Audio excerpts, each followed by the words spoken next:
storms, and there's a whole coastal uninsurability crisis looming. The chief economist for Freddie Mac predicted a coastal property values crash cascading through the economy like the 2008 Great Recession. And that coastal danger is now matched by Western wildfire risk, like we're seeing right now in Los Angeles, launching the same insurance to mortgage to property values collapse. Let's be clear, we are in this perilous place because a campaign of lies and corruption and pollution delivered deliberately and at industrial scale by the fossil fuel industry was accomplished through an armada of paid front groups. And so we're clear, it's not just me, warning of significant economic harms ahead. I will circulate to all colleagues, lucky you, this compendium of the published warnings for you and all of your staffs to review. This threat is real. If a sharp-eyed cabin boy on the Titanic had happened that night to see the iceberg ahead, you'd expect him to do whatever he could to fight his way to the captain's table in the fancy dining room and warn of the impending disaster. So please understand that map of my state and the sense of urgency that I feel. I am confident that the chairman would equal me in energy and determination for any similar dangers to her mountain state. And so it is through this lens of urgency that I approach this nomination hearing. President Trump has called climate change a hoax. While running for president, he met with fossil fuel industry executives and told them they should give him $1 billion in exchange for his reversing the rules that protect our air and water and limit the pollution that is driving climate change. And indeed, fossil fuel companies and executives lavished millions and millions of dollars on the Trump campaign and affiliated organizations. These special interests now expect a return on their political investment. They expect a reversal of the already limited protections we have for our air and water. And make no mistake, not only would reversing these protections harm our air, water, public health, and climate, doing so would also cost Americans money, as they would be forced to spend more to fuel their cars, to buy their groceries, to heat and cool their homes and businesses. That's money that would go directly from every hardworking American's wallet into the accounts of billionaire fossil fuel barons and giant oil companies. The question then for Mr. Zeldin here before us as President Trump's nominee to run the Environmental Protection Agency is simple. Will he follow the science and the economics and protect our air, water, and climate? Or will he merely be a rubber stamp for looters and polluters who are setting the Trump agenda? I must say that his role at polluter-funded organizations such as the America First Policy Institute and America First Works, his long list of Trump-affiliated consulting clients, and his anti-climate op-eds paid for by dark money organizations do not give me confidence that he will be an honest broker if confirmed to lead EPA. I really want this to work. That is how high the stakes are. I am not here trying to score points. I'm here trying to steer us away from what I see as a calamity ahead. I will therefore be watching closely today to see if Congressman Zeldin is able to differentiate himself in any substantive ways from the polluter agenda and the economic crashes likely to ensue. Thank you, Madam Chair. Here is to a productive relationship in this important committee. Thank you, Senator. Thank you for the gavel. That has great meaning to me, so I very much appreciate it. I'm actually from the northern part of the state, so where it was made, so thank you. I'm now going to turn to Senator Barrasso, who is going to be introducing Congressman Zeldin. Thank you very much, Chairman Capito, Ranking Member, White House members of the committee. Thank you for allowing me to be here today to introduce Congressman Lee Zeldin, who has been nominated to be the administrator of the Environmental Protection Agency. The EPA is very important to Wyoming and to the nation. It's responsible for protecting our air, our water, and our communities. Americans deserve clean air and clean water. They also deserve clear rules and common sense from the government. Over the last 4 years, they've gotten neither. The EPA has pushed policies that kill jobs in Wyoming and raise the cost for families across the nation. It has also pursued rules that shut down power generation and threaten electric reliability. Americans should be able to take for granted that the lights will go on when they flip the switch. They should know that those making the rules understand that their livelihoods depend on a balanced and measured approach. Instead, the approach over the last 4 years has been based solely on radical environmentalism. Congressman Zeldin will correct the course of the EPA. He's been highly motivated from a young age, graduated from law school at age 23. He has over 20 years of military experience and service, and he's still counting those, because Lieutenant Colonel Zeldin has a range of experience in the Army. He was a military intelligence officer, a prosecutor, and military magistrate. He's a veteran of Operation Iraqi Freedom, where he served in the Army's 82nd Airborne Division as a paratrooper, and just last weekend was on Army Reserve duty. His public service doesn't end there. In addition to his time in the U.S. Congress, he served in the New York State Senate. He knows firsthand how important it is for the federal government to be a partner to states rather than an out-of-touch regulator. This is the dedication and understanding that Lee Zeldin will bring to the EPA. His experience shows that he knows how to balance multiple priorities. He understands that we must be good stewards of the environment without crippling the economy. Many organizations, both public and private, agree that Lee is the right person for the job. One of those organizations is the National Association of Clean Water Agencies. In a letter to the committee, the association said, "He has shown a willingness to engage with a broad spectrum of stakeholders to address pressing issues. This approach is critical for achieving EPA's mission in a way that balances environmental protection," they say, "and pragmatic public policy implementation." His strong support from his community back home. The Long Island Water Conference has said, quote, "We are offering our strong support for fellow Long Islander and New Yorker Lee Zeldin." They go on to say, "We believe that Mr. Zeldin's experience will provide a balanced approach to the regulatory process. This will ultimately," they say, "provide effective protection of public health and the environment." And reading this about a balanced approach reminded me, and Cynthia might have been there as a young girl, in 1963, John Kennedy, President of the United States, came to Wyoming. He came with Stuart Udall, who was his Secretary of Interior. It was a conservation tour of the West. Stuart Udall, the Interior Department is now, building is named after him, and his son Tom served with many of us on this very committee, sat right there where Senator Padilla is sitting right now. So I brought this picture that has been hanging on my wall in the office in D307, and it's John Kennedy in the field house of the University of Wyoming addressing the largest indoor arena that we had and the largest standing-only crowd in 1963 as part of his conservation tour. And what John Kennedy said that day, he said, "We must maintain a living balance between man's actions and nature's reactions." And that's the kind of job that I believe that Lee Zeldin is going to do for our nation at the EPA, maintain a living balance. So I share this organization, the Long Island Water Conference, their confidence that Lee Zeldin will lead the EPA in a more balanced and even-handed direction.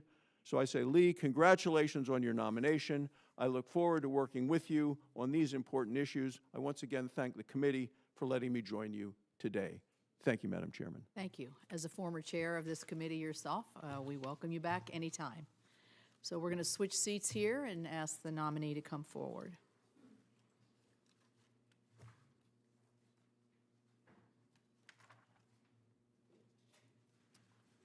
Yeah. Somebody needs to take this to get the sign.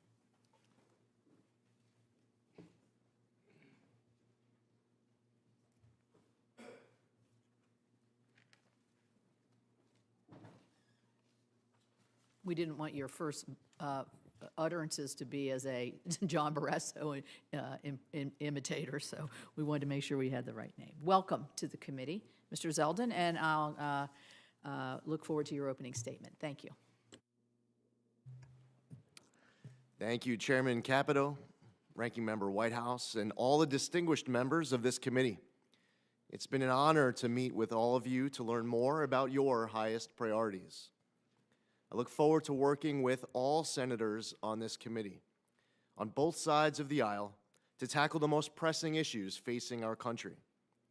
I humbly sit before you nominated to serve as the 17th administrator of the Environmental Protection Agency. The American people made their voices heard in November, giving President Trump a mandate to lead our nation to prosperity. I'm grateful that the President-elect is giving me the opportunity to lead the EPA at this critical time. Our mission is simple but essential: to protect human health and the environment. We must do everything in our power to harness the greatness of American innovation with the greatness of American conservation and environmental stewardship. We must ensure we are protecting the environment while also protecting our economy. Throughout my life, I've been privileged to hold such titles as congressman and state senator and lieutenant colonel, but none has meant more to me than husband, son, and father. While one of my identical twin daughters, Ariana, is now back at college, I'm excited to be joined here today by my wife, Diana, and our daughter, Michaela, as well as my mother, Merrill. The American people need leaders who can find common ground to solve the urgent issues we face. I want my daughters, your loved ones, and every child across our country to thrive in a world with clean air, clean water, and boundless opportunity. If confirmed, I pledge to enthusiastically uphold the EPA's mission. I will foster a collaborative culture within the agency, supporting career staff who have dedicated themselves to this mission. I strongly believe we have a moral responsibility to be good stewards of our environment for generations to come. It's been so motivating to see the tremendous talent stepping up to serve in the EPA. I couldn't be more excited to partner with our EPA team nationwide to exceptionally serve the American public. I had the honor of working with many of you when I represented New York's 1st Congressional District. My district on the eastern end of Long Island was unique in that it was almost completely surrounded by water. My constituents took environmental issues very seriously, and I developed a record in Congress fighting hard and with great success advancing their local priorities. I worked across party lines to preserve the Long Island Sound and Plum Island. I supported key legislation that became historic bipartisan success stories, like the Great American Outdoors Act, and Senators Sullivan and Whitehouse's Save Our Seas Act to clean up plastics from our oceans.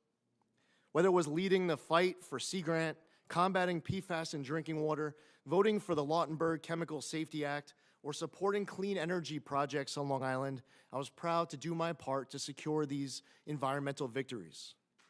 Georgetown University and the Lugar Center consistently ranked me one of the most bipartisan members of Congress, and to that end, I joined the Bipartisan Climate Solutions Caucus to focus on tackling the challenges of a changing climate. If confirmed, I want to work with all of you to address the unique environmental issues facing your state. Not only do I want to partner with you, I want to learn from you.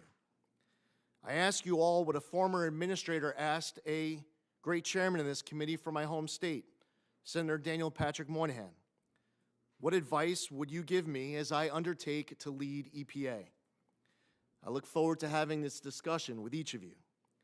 The EPA must be better stewards of tax dollars, honor cooperative federalism, and be transparent and accountable to Congress and the public. The American people elected President Trump last November, in part due to serious concerns about upward economic mobility and their struggle to make ends meet. Too many of our fellow Americans are trapped in poverty and desperate for a whole-of-government approach to give them a hand up.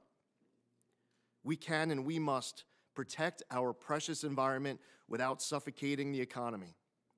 A big part of this will require building private sector collaboration to promote common sense, smart regulation that will allow American innovation to continue to lead the world.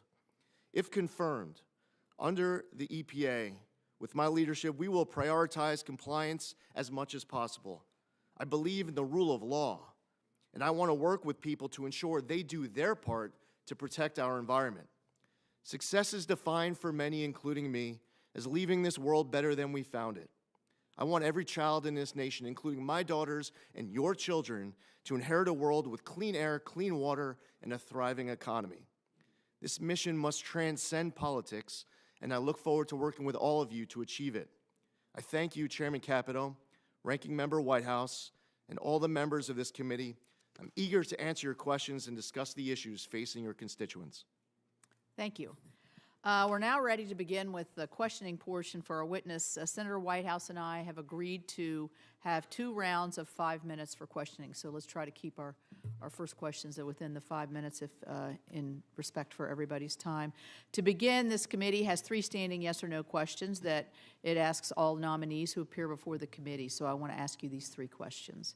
Do you agree, if confirmed, to appear before this committee or designated members of this committee and other appropriate committees of this Congress to provide information subject to appropriate and necessary security protections with respect to your responsibilities? Yes.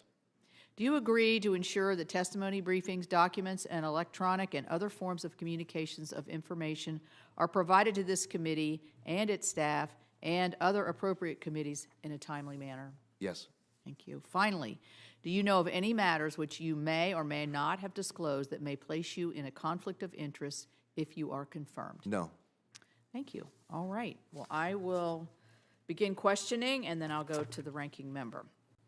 In my opening statement, I talked about reliability issues and affordability issues as we see face the future here. During the last 4 years, the EPA issued a number of rules, and numbers of rules, including the Clean Power Plan 2.0, which was intentionally designed to impose massive new costs on reliable coal-fired and natural gas plants in a deliberate effort to shut these plants down. Unsurprisingly, over this same period of time, the cost of energy skyrocketed 23% over the last 4 years. Now, our nation's electric reliability experts, the North American Electric Reliability Corporation, forecasts over half of the United States could face potential electrical shortages and blackouts in the next decade. This is a dire situation on the reliability. This demand is driven by our onshoring of our manufacturing and powering data centers and other things to win the artificial intelligence race. Congressman Zeldin, as you oversee and implement the EPA's statutory obligations to protect public health and the environment, will you also ensure that the agency takes into account the electric reliability and energy affordability impacts on businesses and American families that needed to keep their lights on and to heat their homes? Yes, absolutely. What is your vision for fulfilling the EPA's statutory mission, particularly in the context of getting the agency reoriented back to the basics of protecting communities from air, water, and chemical pollutions and cleaning up contaminated sites? What ideas do you have as moving forward?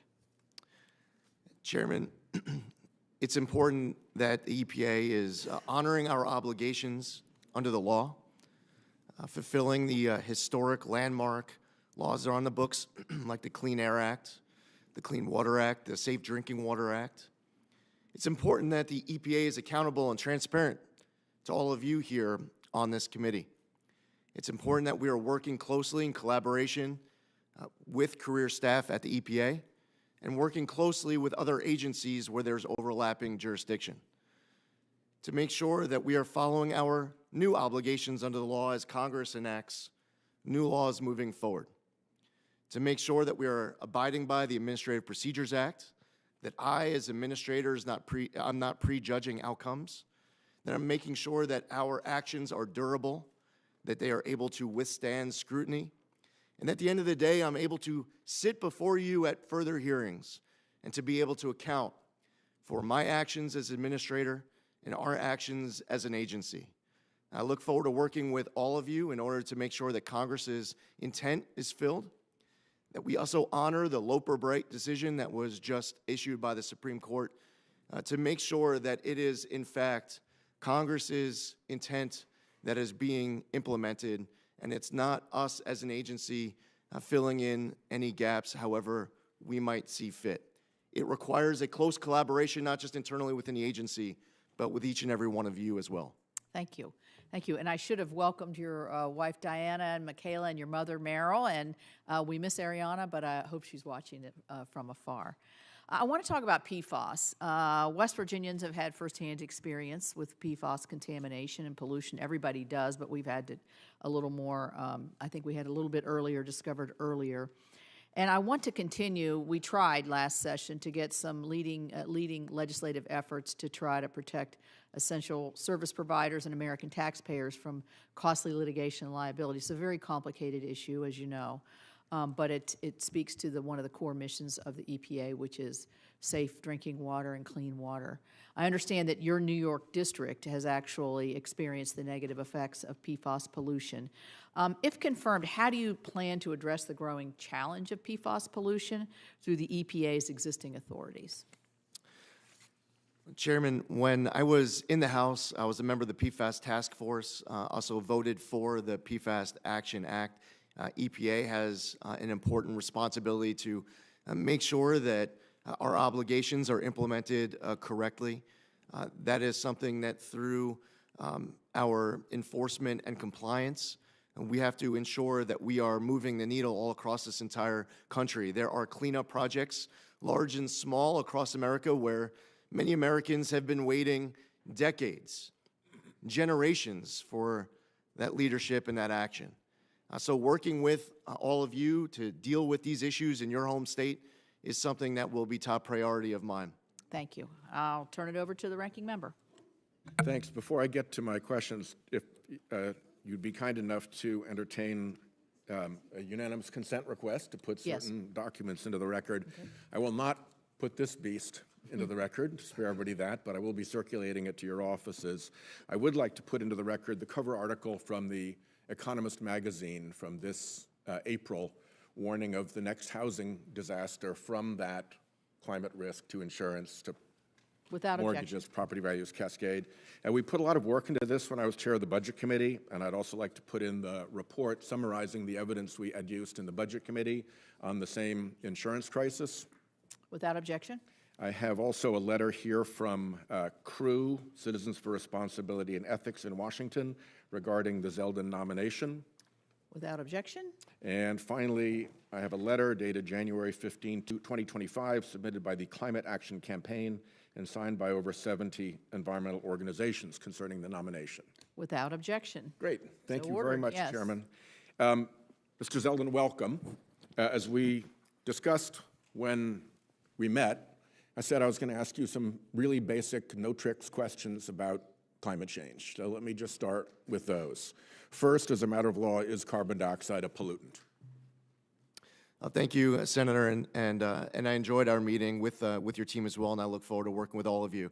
As far as carbon dioxide emitted from you during that question, I would say no.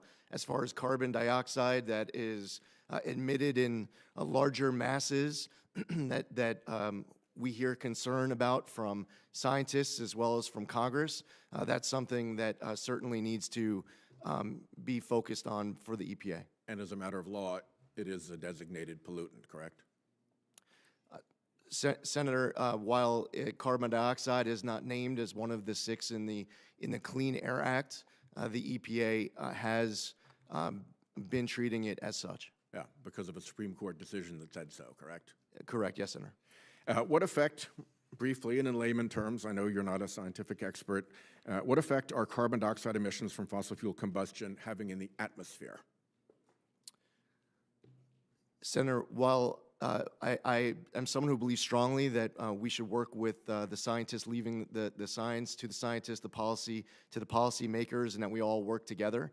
I don't sit before you as a scientist. Fortunately, at EPA, we do have many talented scientists who provide that research. They have that talent to be able to tell us exactly what the metrics are of their research. Just generally and in layman's terms, what effects do these carbon dioxide emissions have when they enter the atmosphere? Trapping heat, Senator. And what effect, again, briefly and in layman's terms, does methane leakage from fossil fuel production and transport have in the atmosphere? Same. Heat trapping also. And what effect, I'm from the ocean state, so I've got to ask this one, what effect are carbon dioxide emissions from fossil fuel combustion having in the oceans? Well, the emissions of greenhouse gases trap heat, Senator. As far as your concern that you expressed at the onset of your testimony as you showed that map of Rhode Island, And as you suggested, and as I mentioned, as I represent in the district on the east end of Long Island, rising sea levels are concerns where I'm from as well. And it's one of the reasons why the federal government, through the Army Corps, had to invest in a Army Corps of Engineer project with the revetment of Montauk Lighthouse, with fear that if we did not do that, that Montauk Lighthouse, and due to erosion, would be collapsing into the ocean. Is it correct that the trapped heat from carbon dioxide emissions and methane in the atmosphere is heating up the oceans? In fact, 90% of the heat goes into the oceans, and that is what is producing the sea level rise you just discussed. That is what the scientists tell me, Senator. Yep. And are the oceans also absorbing about 30% of the carbon dioxide itself, and therefore chemically turning more acid in measurable and clear ways? Senator, as far as any specific numbers, I have to defer to the research of the scientists. But generally that is happening. Yes, There sir. is a link between the fossil fuel emissions and the acidification of the oceans. Yes, Senator, I do understand that there's litigation here that, to a certain extent, I'm not going to be able to comment on as EPA administrator, but to the general question, yes, Senator. Yeah. Have we hit the 1.5 degree risk threshold, and why is that important? Senator, again, as far as being able, throughout today's hearing, to be able to personally be citing and confirming specific numbers, that is something where I have to defer to the talented scientists to be able to provide that advice on an ongoing basis, whether or not we're hitting numbers at any given time. If you are confirmed, what are the key either climate or oceans tipping points that would concern you? As far as the tipping point, well, Senator, I think that as you put up a map of your district, I could, and your state, I could put up a map of mine, and we could do this across the entire country. As long as that concern exists, where there is in fact rising sea levels, and I hear it from both sides of the aisle. Senator Collins spoke about it in the context of Pop in Maine. one last question before my time runs out. I'm sorry. Are we now on a pathway to climate safety, or do we need to do more to reduce carbon emissions in order to get on that pathway? Senator, United States emissions have been going down over the course of the last couple of decades. Unfortunately, there are other countries where it is not going in the same direction. And I would say that we will have never done enough to ensure that our water and our air is clean, safe, and healthy. Whatever we do every day to achieve this objective, we need to wake up the next day looking for ways to do more. Yes. Let me just explain to the committee, since this is my first rodeo here, what we're going to do is whoever's here at the gavel, we will then put you in line for questioning according to seniority on the dais, and then as you come in, if you come in after I gavel down, you will be placed in line for questions. Certainly, if people need adjustments, we're willing to look at that, but that's going to be the tradition of the committee that we've agreed on. So we'll go to Senator Kramer. Thank you. Thank you, Chair Capito and Ranking Member Whitehouse. Congratulations to both of you for assuming these important leadership roles, and congratulations to you as well. My former colleague in the House, Mr. Zeldin, thanks for stepping in the gap and taking on this big challenge. I know that Chair Capito has already talked a little bit about what is a really, really important issue for me, and I think for a lot of us, obviously, and that is an appropriate cooperative federalism role between the state and federal governments. And there's a lot of opportunity to do that the right way, and a lot of opportunity to do it the wrong way at the EPA. So I'm going to point to one specific case that I think you're probably familiar with, and that's, of course, the waters of the United States. And you're no doubt aware of that legal, what I call fiasco, surrounding the definition of what constitutes waters of the United States. This has been litigation ping pong for a long time. And so the first question is a simple one.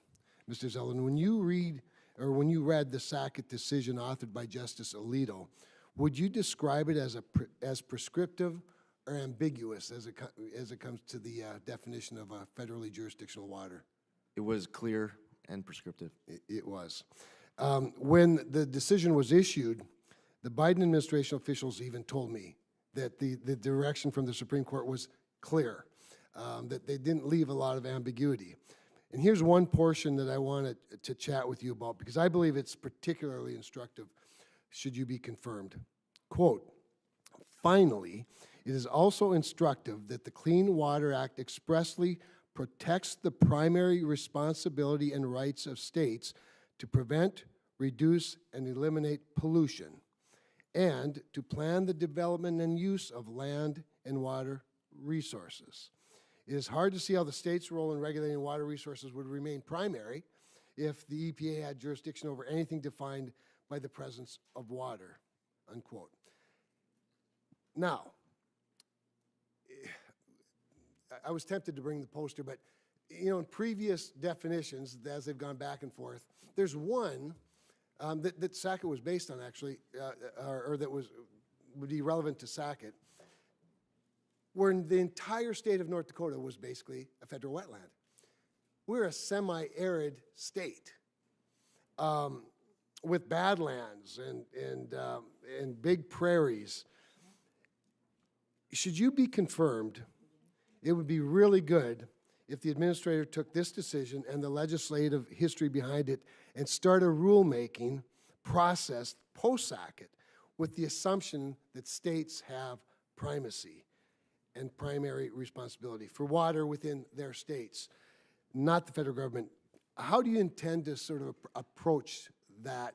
Because this post-Sackett WOTUS definition is going to be really, really important. Yes, Senator. With any rulemaking, as you know, I'm not allowed to prejudge outcomes going in. And it's important that corners aren't cut where durability is sacrificed. Laws are written by Congress, and there are cases that have come out from the Supreme Court that provide the EPA with clear guidance on how we must do our job under the law. It is important that when you're going back to your home state and you're speaking to your farmers, that you are able to, with confidence, be able to explain to them that the federal government is doing our part so that they can define what waters of the U.S. are without them having to go hire an attorney or someone else, pay a lot of money to ensure compliance. So I will make sure that I'm doing my part, that the EPA is honoring the decision of Sackett and any future laws to come out of Congress. That is my commitment to you. And I know that was important when I met with Senator Sullivan as he was speaking about Alaska and wetlands and so many other people on this committee. So I look forward to working with you on that. You know, that great answer. I appreciate that very much. One of the things that concerns me is when I've heard, in realizing, with regard to WOTUS, you have two agencies that get involved, the permitting side at the Corps of Engineers and the EPA rulemaking. But one of the things in terms of a durable rule that I heard from some from the previous administration or the current administration was that, well, we're going to create a durable rule. And I think the way to do that is to make sure that while we recognize the law is clear now, the definition's clear, all you have to do is seek a jurisdictional determination from us, the Almighty, and then we'll tell you whether your land meets that definition or not, to which I say, you don't put a police officer on every car. Can we presume that in the very obvious, simple cases that the landowner or the developer already knows the law and doesn't need to seek permission to do what they want to do? Unfortunately, we face a reality where many farmers don't know whether or not their land, not just farmers, obviously, but a lot of people don't know whether or not their land has waters of the U.S. on it. And I would say that that is a failure on the part of the federal government. You should be able to go to your landowners, and they should be able to, with confidence, be able to tell you without having to ask questions whether or not waters of the U.S. are on their property. Well, thank you for that. I can tell you North Dakota farmers are pretty bright. They know, it's just that the bureaucrats didn't. And now hopefully the Supreme Court's cleared that up. Thank you. Thank you. Senator Sanders. Thank you. Congratulations on your new title here. Mr. Zeldin, thanks so much for coming in the office the other day. I enjoyed our chat. Mr. Zeldin, 2024, as you know, was the hottest year in recorded history. The past 10 years have been the hottest 10 years on record. We have seen in recent years unprecedented fires in the West Coast and in Canada, and we're seeing the horrific situation in LA right now. We have seen unprecedented flooding in China, displaced millions of people there, unprecedented drought in Brazil, Africa, and elsewhere. And in Southern Africa, people are dying because of the drought and their inability to grow crops. Billions of people have been sweltering in Europe and elsewhere in unprecedented heat waves. In the midst of all of that, President-elect Trump has said that climate change is a hoax.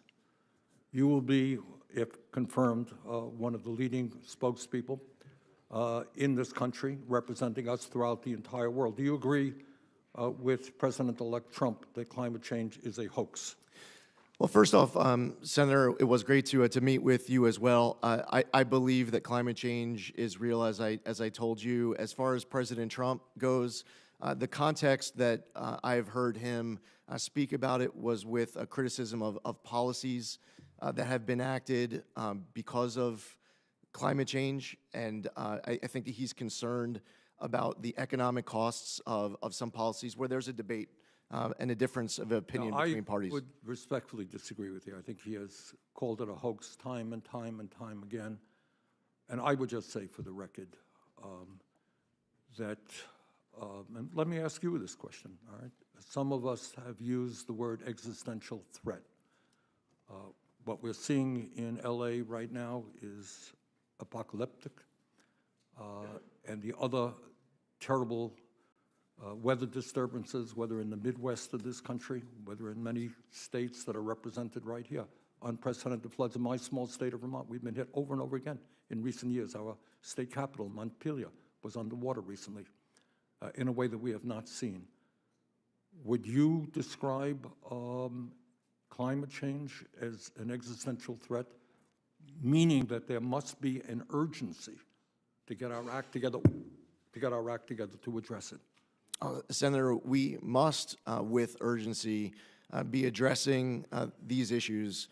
And today, as we talk about any way at all that the EPA can do its part to make sure that our air and water are cleaner, healthier, Staying and on safer. the one, look, EPA has enormous responsibilities over an enormous number of areas.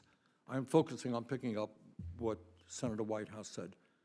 I worry very much. Do you have kids? Yes, Senator. Okay. I worry, many of us have kids, we have grandchildren. This is serious stuff. This is beyond politics, my friends. This is the future of humanity. And if we do not get our act together, and that is not just the United States of America, this requires international cooperation. So let me ask you another difficult question. If tomorrow, magically, the United States Congress did all of the right things, that would not be enough. Climate change is a global crisis. It requires the cooperation of China, Russia, Europe, Latin America, etc. Are you prepared to represent the United States aggressively with some of your colleagues in reaching out to countries all over the world to cut carbon emissions? Senator, it's very important for I, as administrator of EPA, whether traveling to the G7 or the G20 or elsewhere, to be reaching out to these other countries to make sure that there is a pressure on other nations to do their part as well. And it is my job to stay up at night, to lose sleep at night, to make sure that we are making our air and our water cleaner. All right. I know it's fashionable to be beating up on China. It's good politics. They are now the major carbon polluter in the world. We have historically had that role. We're now number 2. We're not going to solve this crisis without working with China. Are you and hopefully your colleagues, if you are confirmed, prepared to work with China to try to lower carbon emissions? Senator, on many different issues, it is important not just to be working with nations that we are the strongest aligned with, but to also be in communication and engaged in dialogue with countries that might be considered competitors and also our greatest adversaries. And right now, China is an adversary in many respects. Okay. As part of the IRA, had a provision in there for, I believe, $7 billion to lower electric bills for working-class people all over this country by helping them install solar panels on their roof. We did it, my wife and I did it in our house. Our electric bill went down by 80%. Problem is many working-class, lower-income people can't afford the initial cost to install the solar panels. That's what this bill does. Can I have your word right now that you will work with me to make sure that that Solar for All program is rapidly and effectively implemented all over the country? Senator, it is my obligation on this and every other law enacted by Congress that I will follow my obligations under the law. And when it comes to spending money, it is important that I have the ability to sit before you and account for every dollar that's being spent by the EPA. So I know that this is an important priority of you, and solar power. Sorry. That's okay. Almost saved by the bell. That was the fossil fuel industry. I look forward to working with you on this, Senator. Thank you, Madam Chair. Thank you very much. Thank you. Senator Curtis. Thank you. And before I begin, just a big thanks to all my colleagues on the committee, Madam Chair, Mr. Ranking Member, and all my colleagues. Really look forward to working with you on this committee, and I'm very excited to be part of this. Mr. Zeldin, I'm from Utah. In Utah, we're pretty proud of our beauty, of our natural resources. It really would be hard to find a more spectacular place in the United States. Everything from 5 national parks, arches and monuments and ski resorts.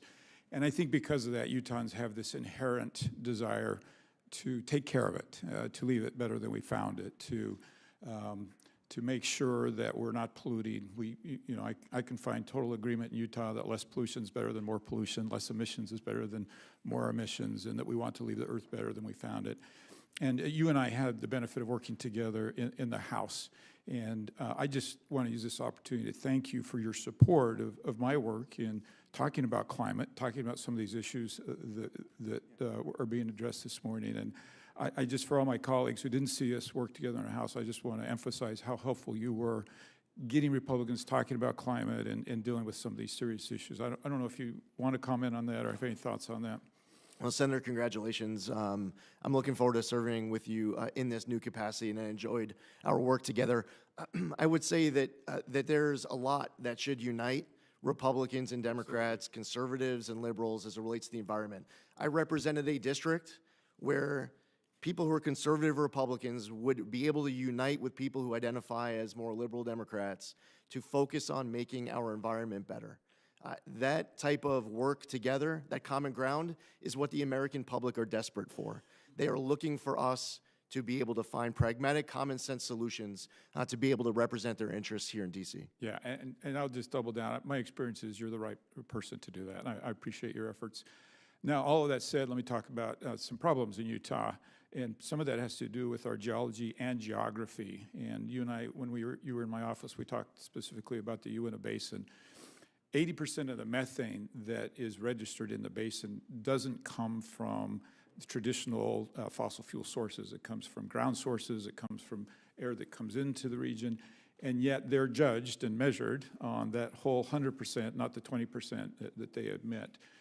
Our geography also surrounds us with mountains. We like to call them real mountains as opposed to the hills that we have on the East Coast. And that traps in... Wow. Good way to start on the committee. I'm from the mountain state. That traps in... You want to rephrase that? That traps in all the emissions, and they're caught in that area. And so part of our discussion in my office, and I'd like to talk about today, is asking from your agency an acknowledgement that despite sometimes our best efforts, and I will tell you in Utah, government, education, business leaders, civic leaders have all come together to try to lower these emissions and meet these standards. But because of these, sometimes we can't. I'd love to work with your administration to figure out how we fairly measure that. Could you comment on that? Yes, Senator. I look forward to being able to work with you and every senator on this committee. I want to make sure that our teams are working together. I sat on the other side of many of these hearings. And one of my greatest frustrations as a member of the House of Representatives was to send a letter, send a follow-up letter, send another letter, and then you're at a hearing following up on your third letter, and the person who's testifying before you is acting as if they haven't received your first, second, or third. That collaboration is very important so that when I'm sitting here before you, that I am able to be accountable to all of you. And that when you need something from the EPA and you're asking a question, that we're able to provide prompt answers. Part of this, too, is a relationship and understanding every important local priority of each of you in your home states. I want to be able to travel to your states, to be able to see firsthand on the ground whatever are your top priorities. And I know, Senator, you have many top priorities in Utah. I look forward to visiting Utah and being able to see for myself and bringing a team. Thank you. Would love to have you there. And giving your regional administrator some flexibility, also, for instance, flexibility in things like technology, being agnostic to the technology and being more focused on the end result, I think would help us get some better results. Finally, in the last few seconds, your predecessor in the House had to deal with me every time that he would come before us talking about his low approval rate on getting chemicals approved. They are 0% of statutory requirement getting these chemicals approved. And I would joke with him, like, you could actually, that's statistically impossible. You could stumble on some approvals, right, accidentally. So I just want to warn you that I'm going to be as tough on you as I was on him, and that this is important. A lot of these chemicals can replace some of these PFAS chemicals, and if we can't get them approved, it just makes the difficulty of getting these off the market near impossible. So look forward to working with you on that, and look forward to seeing you in the mountains of Utah. I yield my time. Your seat has been relocated over there by Senator Moran. Senator Merkley. Thank you, and I'm completely down with Senator Curtis's description. My daughter and I went by U-Haul across the country, starting on the East Coast, and we went through those East Coast hills, and by the morning of the third day, she woke up and saw the mountains. We were in the middle of the Rockies, and her eyes got wide, and she said, "Now I understand, Dad, why you say the only real mountains are in the West." So let's just say it's a bipartisan fact agreed to right here. Mr. Zeldin, you have made an emphasis on the science being the foundation. And one of the concerns that I have is regard to the role of paid influencers. And you have reported that you have been paid to do various op-eds. Would you provide to the committee a list of all of the payments you've received and who is paying you, and a copy of the op-eds you prepared so that we have a complete understanding of your background in that area? Yes, Senator, and I also have provided that as part of my financial disclosure, and both ethics at EPA and the Office of Government Ethics has reviewed all of those submissions in providing that clearance letter to the committee. Yes, that we do have your financials. They do not give the details on the text of which op-eds, and sometimes it's obscured. For example, the $50,000 to $100,000 that you were paid for op-eds, but it also says speaking fees, use of media studio, and so forth. So if you could tie the actual payments for the op-eds to the op-eds you wrote, so it's just so we have a clear and transparent understanding of that piece, because we want to have our folks serve the public interest and have that foundations of science you're speaking to, but I think the citizens deserve to understand as we wrestle with this moment, that background. And also the background, you've rented out your media studio multiple times. Was that for doing interviews? Did you do interviews in your media studio and then you asked to be paid for using your own media studio for interviews? So twofold. First off, the first point, I have provided a breakdown of every individual op-ed as well as the publication and the date of the publication. Any further, if you need us to print up what was referenced, we're happy to do that. And as far as the media studio, I owned a media studio. So networks could rent, can use that studio for a TV hit. Thank you. Appreciate that, those details, and we'll take a look at that list. You've also, over the course of your career, received a lot of campaign funding from the oil and gas industry. I think it's estimated at $270,000.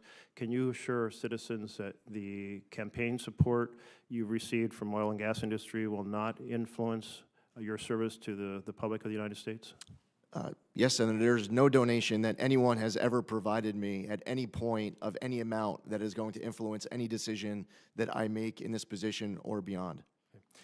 Second, I want to emphasize the point that my colleagues have made about climate change. We are seeing a massive loss of insurance policies on the West Coast and in Florida. In Florida, 16 companies have gone bankrupt. Another 16 have stopped issuing policies.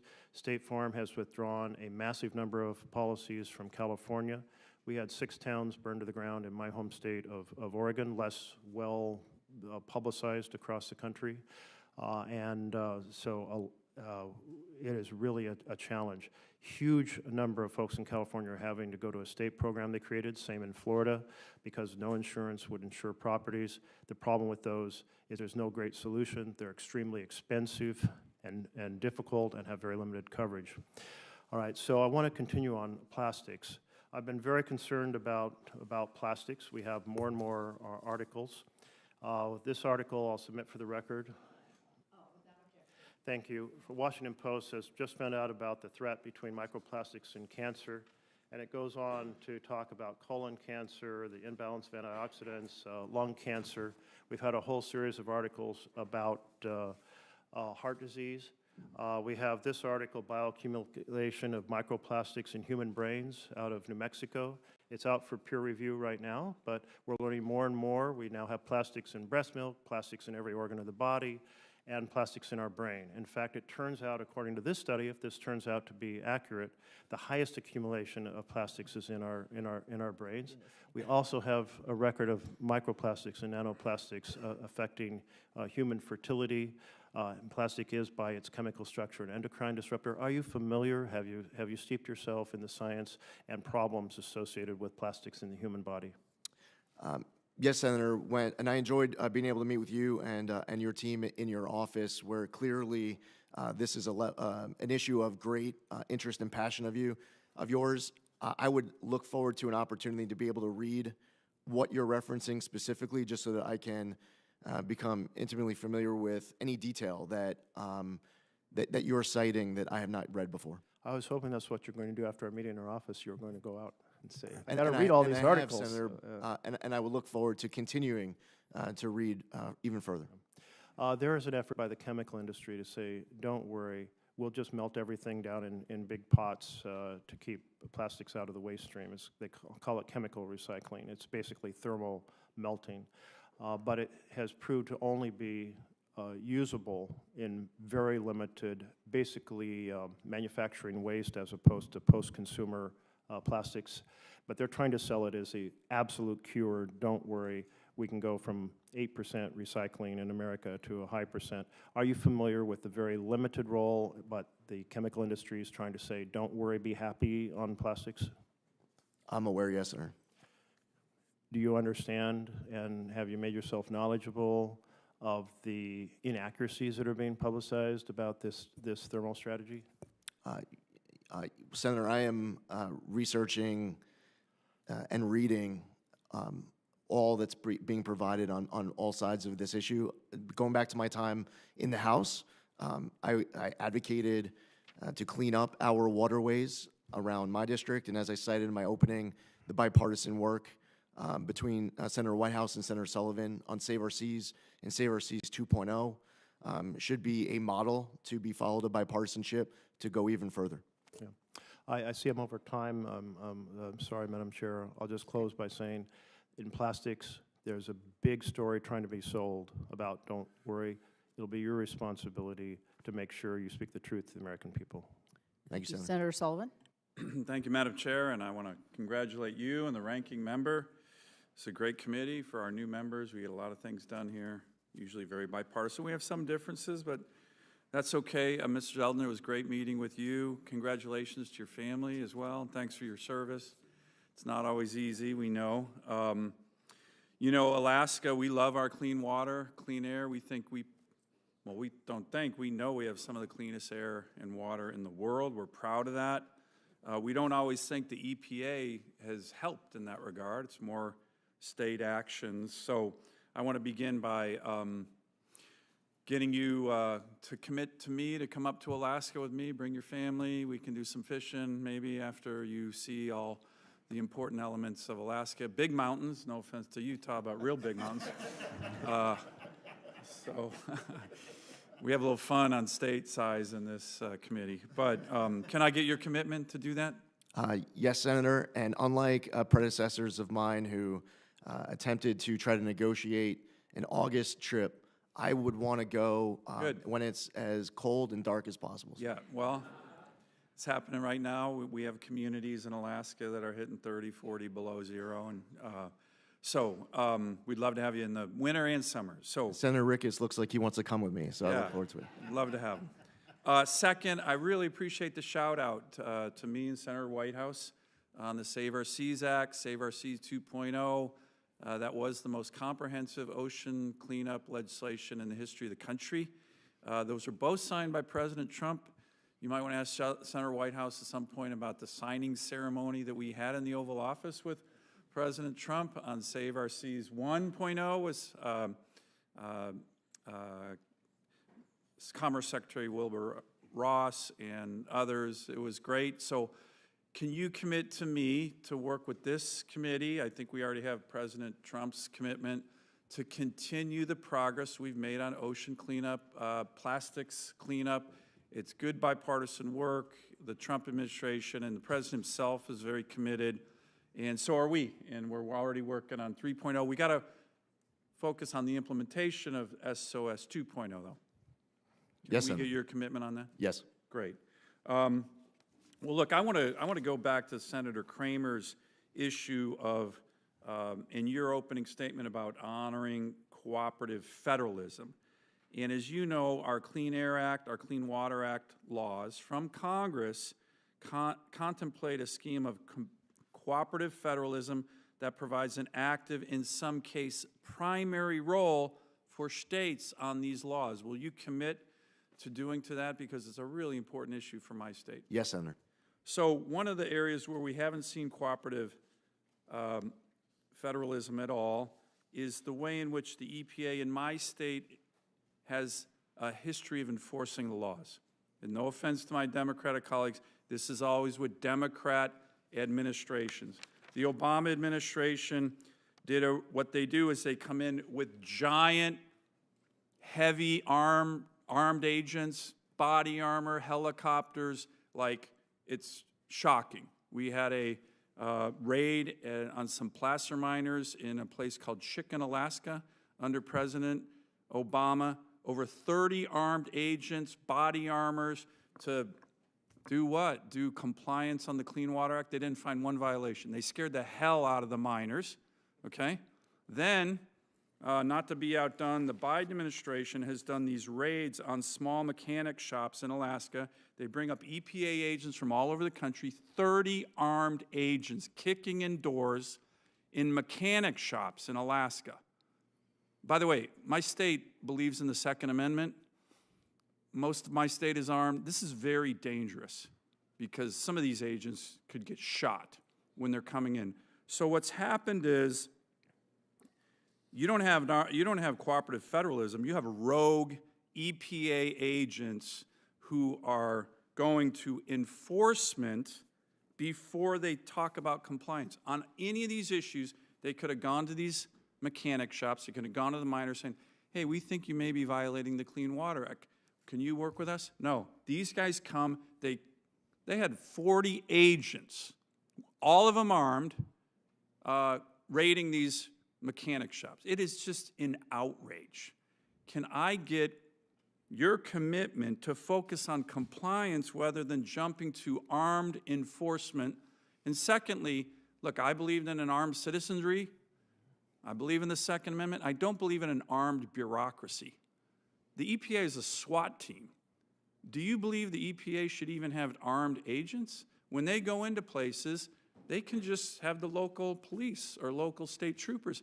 You got these guys out of control in Alaska, and it is dangerous. And the current EPA administrator, I sent him letters on this. He didn't answer me. Someone's going to get hurt.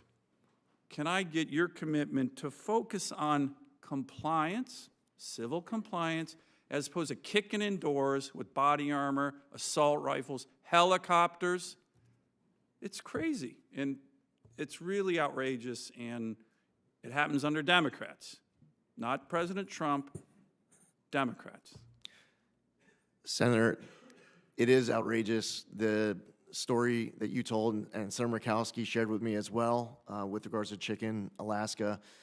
It led me, as somebody who's going through this transition, to be asking questions as to how did that even get authorized, who signs off on it, what is the standards that need to be met in order to even say yes to an operation like that. With 30 agents from EPA agents from all over America came up to raid a mechanic shop, a small business that I think there was 8 guys who owned it. They were National Guard guys, great Alaskans. Can I get your commitment on that and to work with me? And do you think the EPA should be armed? I don't. Senator, if something requires an enforcement action on a prosecutorial front, that is working with the Department of Justice. Congress has enacted laws where enforcement is part of the effort. On the compliance front, there are people and entities owning property where there is mitigation that needs to happen and where they want to work with the government to mitigate that situation on their property. We should be working with them to make that happen. Great. All right, Thank thanks. you. Senator Thank Kelly, thank you. Thank you, Madam Chair. Mr. Zeldin, congratulations on your nomination, and thanks for coming by my office a couple weeks ago.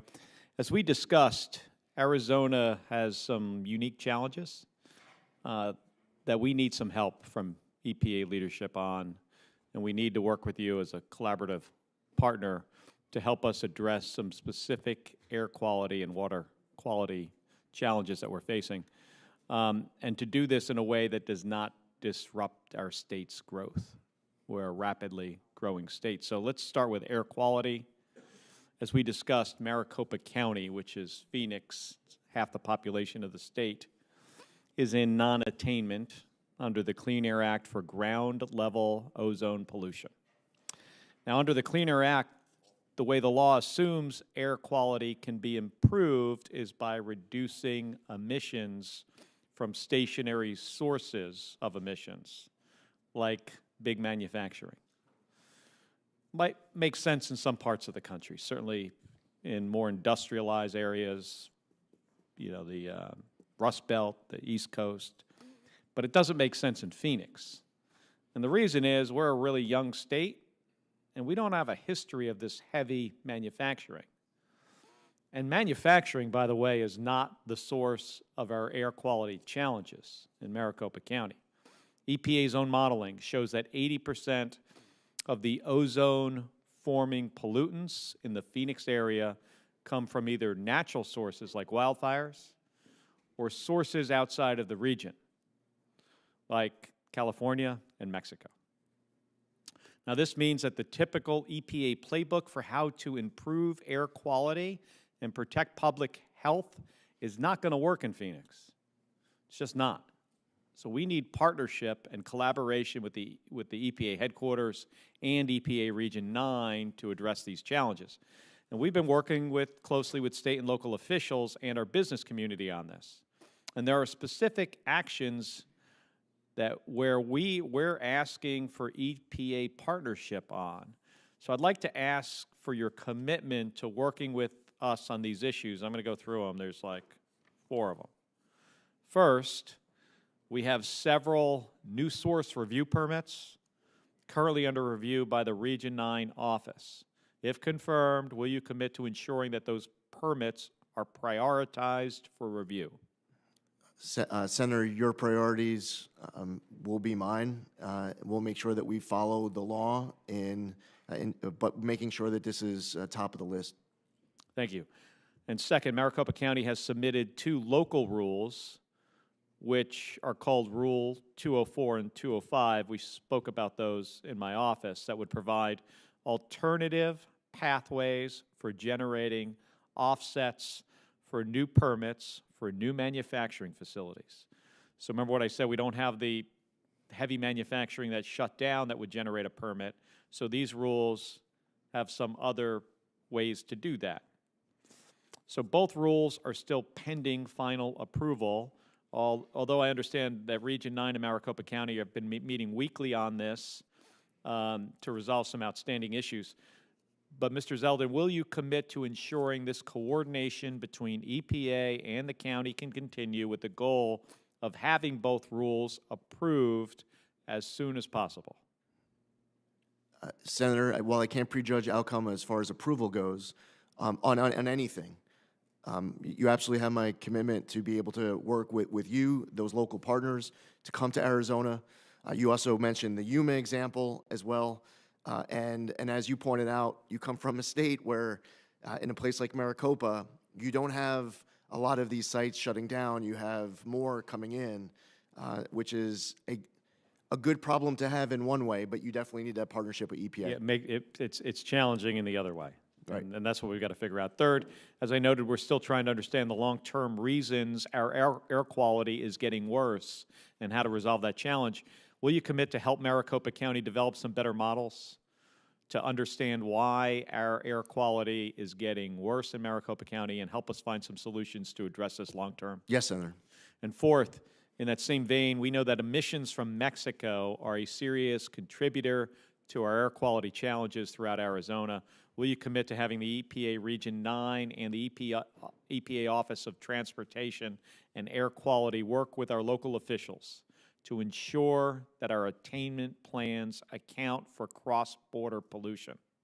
Yes, Senator. I also heard this concern from both Senator Schiff and Senator Padilla as it relates to Tijuana and the southern border of California. This is clearly an issue across states. I look forward to working with you on this issue. And then finally, will you also commit to working to find solutions to ensure regions throughout the western United States aren't penalized for emissions created by wildfire smoke? Yes, Senator. Thank you. Thank you, Senator Ricketts. Thank you, Chairman Capito, and congratulations again to Chairman Capito and Ranking Member Whitehouse on your new roles. And you mentioned our new member, Senator Curtis, but we also have a new member, Senator Schiff, with us as well. We actually have 3 new members on our side, and I've been waiting for them to assemble. Oh, okay, very good. I didn't want to leave Senator Schiff out because he's there. So, yep, not at all.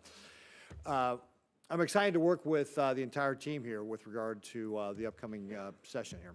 And Congressman Zeldin, good to see you again. Thank you very much for being here, and again, appreciate your family sacrifices in the past and serving our country, and your continued willingness to sacrifice and serve our country again in this new role. You know, rule of law is what binds Americans' trust to government, right? All too often, we've seen under this Biden administration that the rule of law and congressional intent has been subverted by trying to appease radical left-wing environmentalists. And that undermines people's faith in government and the rule of law and the trust of our institutions. So thank you for your commitment to implementing the laws as Congress has written and is intended to be able to get back to the fundamentals of the EPA, which is protecting our environment, safeguarding our health, and looking out for the well-being of the public. I'm excited to restore this proper balance of limiting risk with using sound science to protect our environment as the EPA's mission as Congress, which is the EPA's mission as Congress directed it to do. We must follow the law to restore Nebraskans' faith in our government institutions. So one of the areas that you're going to have an opportunity to be able to do that has to do with our renewable fuel standard. And this is one of the things I've commented in the past. I love this committee because we talk about ethanol and biodiesel and renewable diesel all the time. Chairman Capito will get tired of me doing that. But what we've seen in the past under the Biden administration is that RVOs are set below production levels and they're chronically late. For example, the RVOs for 2026 are required by law to be published on November 1st, 2024. That did not happen, and it's not likely to happen until probably December 2025. The 2023 and 2024 RVOs will lag behind industry production by 3 to 4 billion gallons. That's the actual capacity of the industry today. Congressman Zeldin, do you commit to give producers and the industry certainty in the marketplace deserves? And again, this is what businesses want. They want certainty. They want to know what the rules are so they can plan for it. Will you give them the certainty by following the law as it relates to the timely and appropriate RVO rulemakings? Yes, Senator. Great. Thank you very much. Another pressing biofuel issue for Nebraskans is year-round E15. I want to thank Senator Fisher and your former colleague, Congressman Smith, for their leadership on the issue. And I'm happy to lend my enthusiastic support to this cause. The solution is over a decade in the making, and we were very, very close in the last Congress to actually getting E15 year-round, and I hope we do build on that momentum here in 2025. Congressman Zeldin, although the issue will not be solved entirely by the EPA, can we rely on your part to create a market of certainty for liquid fuel stakeholders and agricultural producers by doing all you can to ensure that Americans will have access to E15 all year round? Senator, while I can't prejudge outcome of processes to follow across the board, I know how important this issue is to you, and I know how important this is to President Trump. The president has expressed this time and again with regards to you. You've heard it from Senator Ernst. I've heard it from Senator Grassley, Senator Thune, Senator Fisher, and others, Senator Hawley. So I understand how much of a priority this is for you.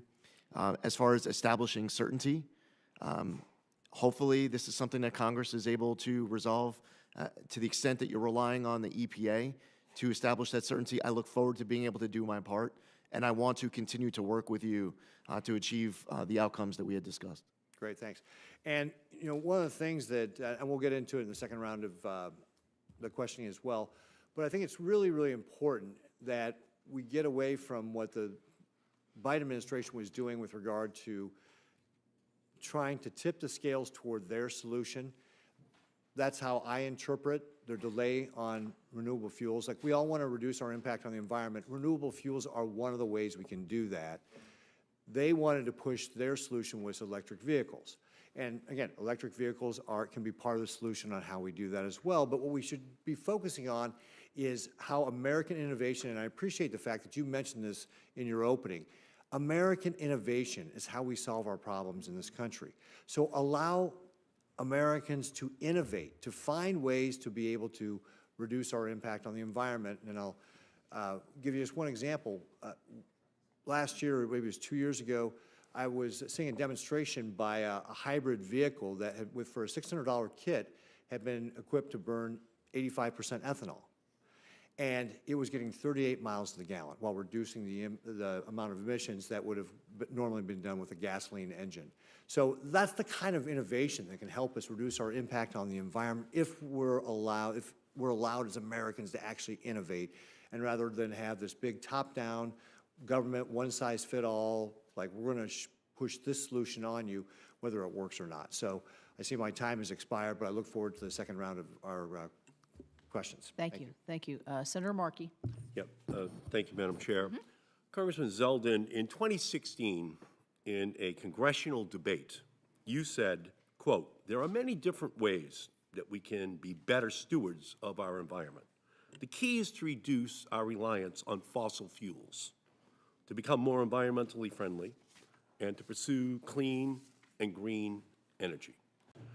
Do you still believe, Mr. Zeldin, that it's our job to reduce our reliance on fossil fuels? Ideally, Senator, to the extent that, first off, I support all of the above energy. No, I didn't ask you that. I said, do you believe it's imperative that we, using your words, reduce our reliance on fossil fuels? Do you still believe that? In considering all factors, in an ideal world, we would be able to pursue always the cleanest, greenest energy sources possible. Well, I'm not hearing you say that you agree with Lee Zeldin in 2016. So that means that we're in a completely different context than for your nomination hearing. Do you see the fires in LA right now? Did you see the storms ripple through Georgia and through North Carolina? The threat of climate change hasn't gone away since you said that in 2016. And I'm just worried now your change of tone is politics and not the science, which you apparently did believe at that time. Let me ask you the next question. Do you also accept that under the Supreme Court's ruling in 2007 in Massachusetts versus EPA, and in 3 subsequent cases, that the EPA is obligated to regulate greenhouse gases as air pollutants from motor vehicles, power plants, and other industrial sources as, quote, the Supreme Court said in their decision, may reasonably be anticipated to endanger public health or welfare. Do you accept that as a mandate, Mr. Zeldin? Authorized. Yes, Senator. You do. Authorized to, Senator. Authorized to. You don't actually then accept the requirement that you have to deal with the endangerment that fossil fuels actually poses to LA or North Carolina or Florida or the Gulf Coast almost on a yearly basis. You don't accept that. Senator, I just want to be accurate, and in citing Massachusetts versus EPA, the decision does not require the EPA. It says authorizes the you're EPA. obligated. You're obligated to regulate. If you find there's an endangerment, you're obligated. Do you feel it's an obligation? Yeah, but it doesn't say that you are obligated to, and that's it. There are steps that the EPA would have to take in order for an obligation to be created. I'm just going off the actual text. Right. Of Well, the Supreme again, Court legislation.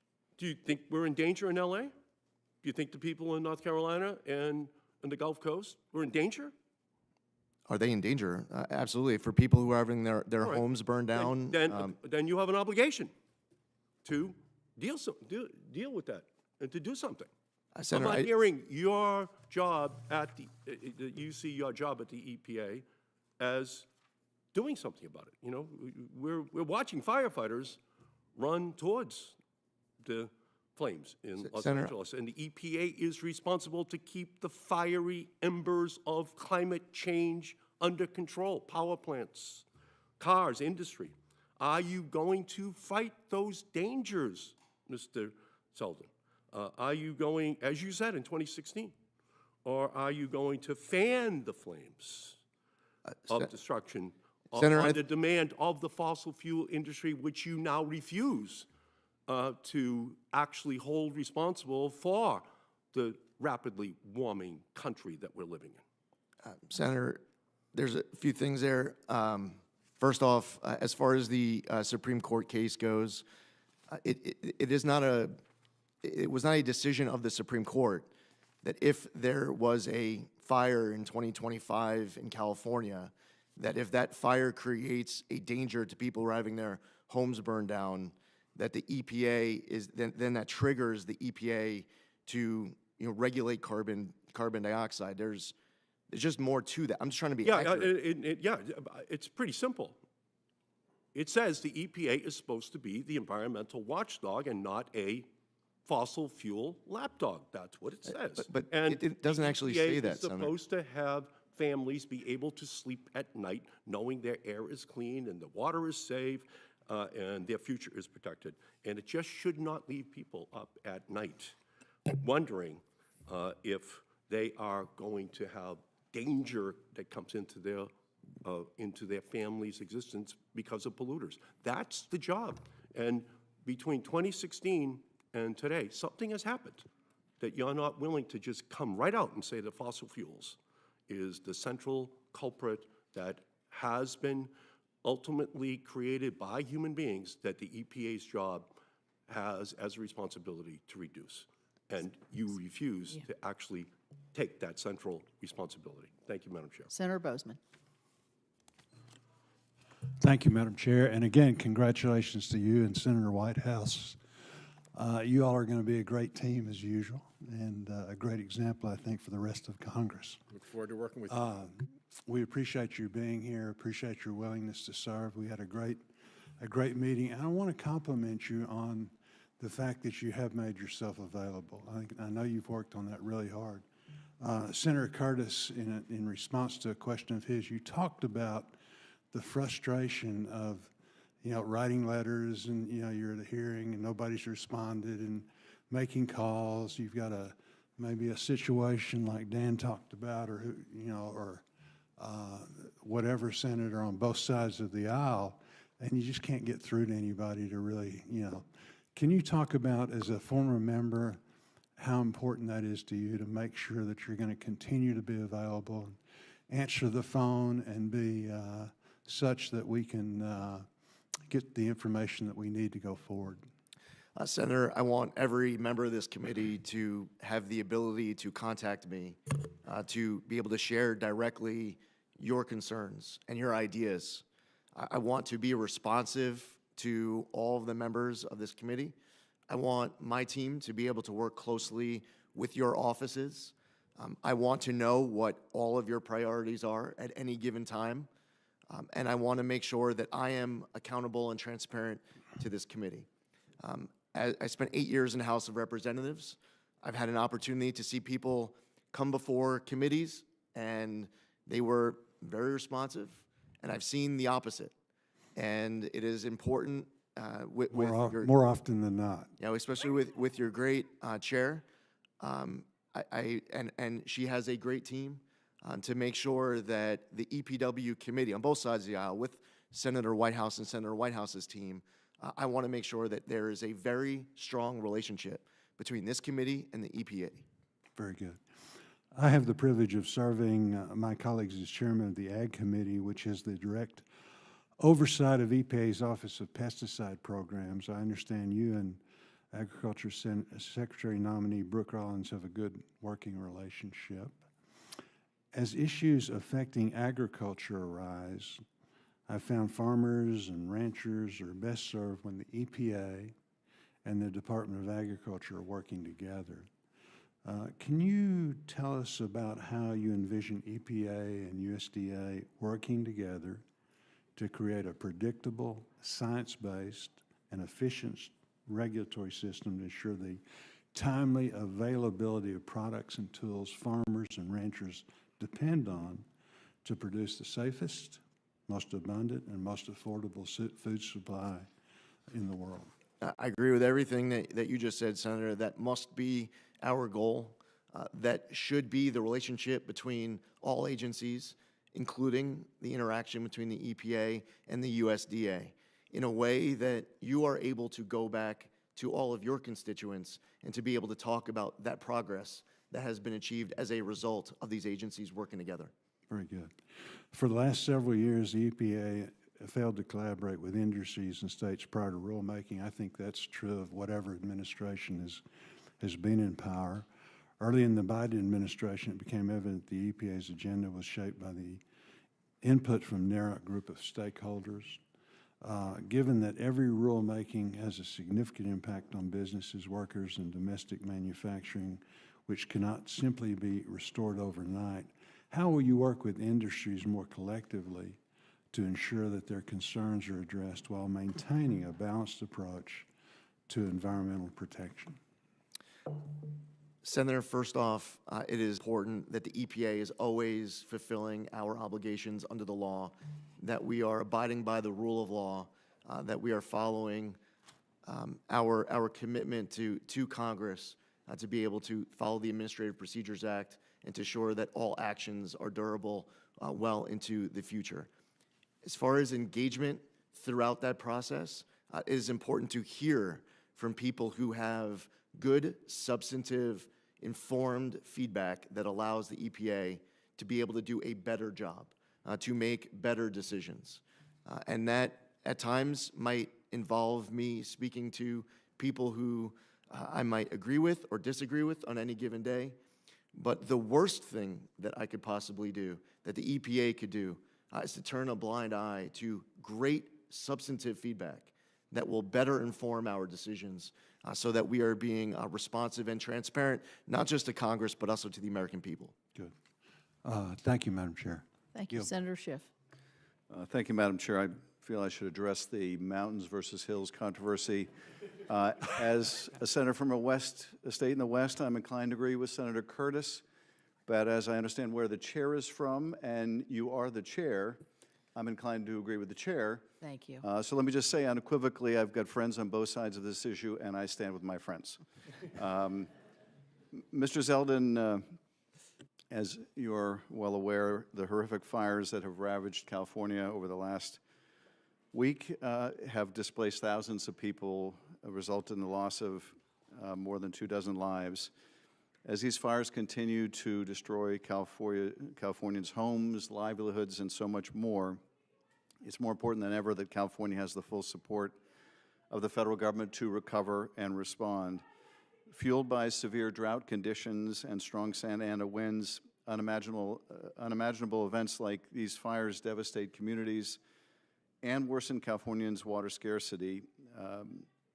When you were a state senator in New York, you were a member of the State Senate Bipartisan Task Force on Hurricane Sandy recovery.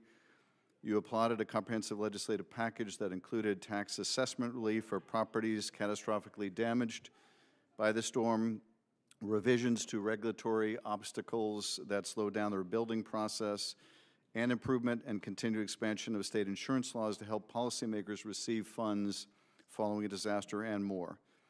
And in response to Hurricane Sandy, the EPA supported FEMA and worked closely with federal agencies and the states of New Jersey and New York to assess damage and respond to environmental concerns.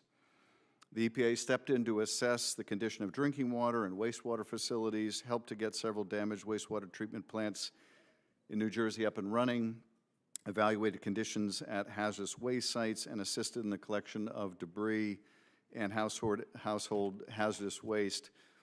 Can you provide Californians with the assurance that you will advocate the same strong recovery and response assistance from EPA as EPA provided to your then constituency in Long Island after Hurricane Sandy, if confirmed?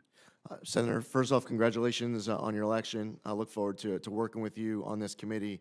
And we all, from the rest of the country, have been watching what is playing out for your constituents. And many of us know people who have been impacted and they've lost everything. It's hard to it's impossible for us to put ourselves in the shoes of your constituents right now. I, if confirmed, would want to not only know everything in my power to be able to do as EPA administrator to assist you in fighting for your constituents who have been devastated by these wildfires, but I would want to, in fact, do everything in my power to be able to assist, to make sure that this recovery is as speedy as possible.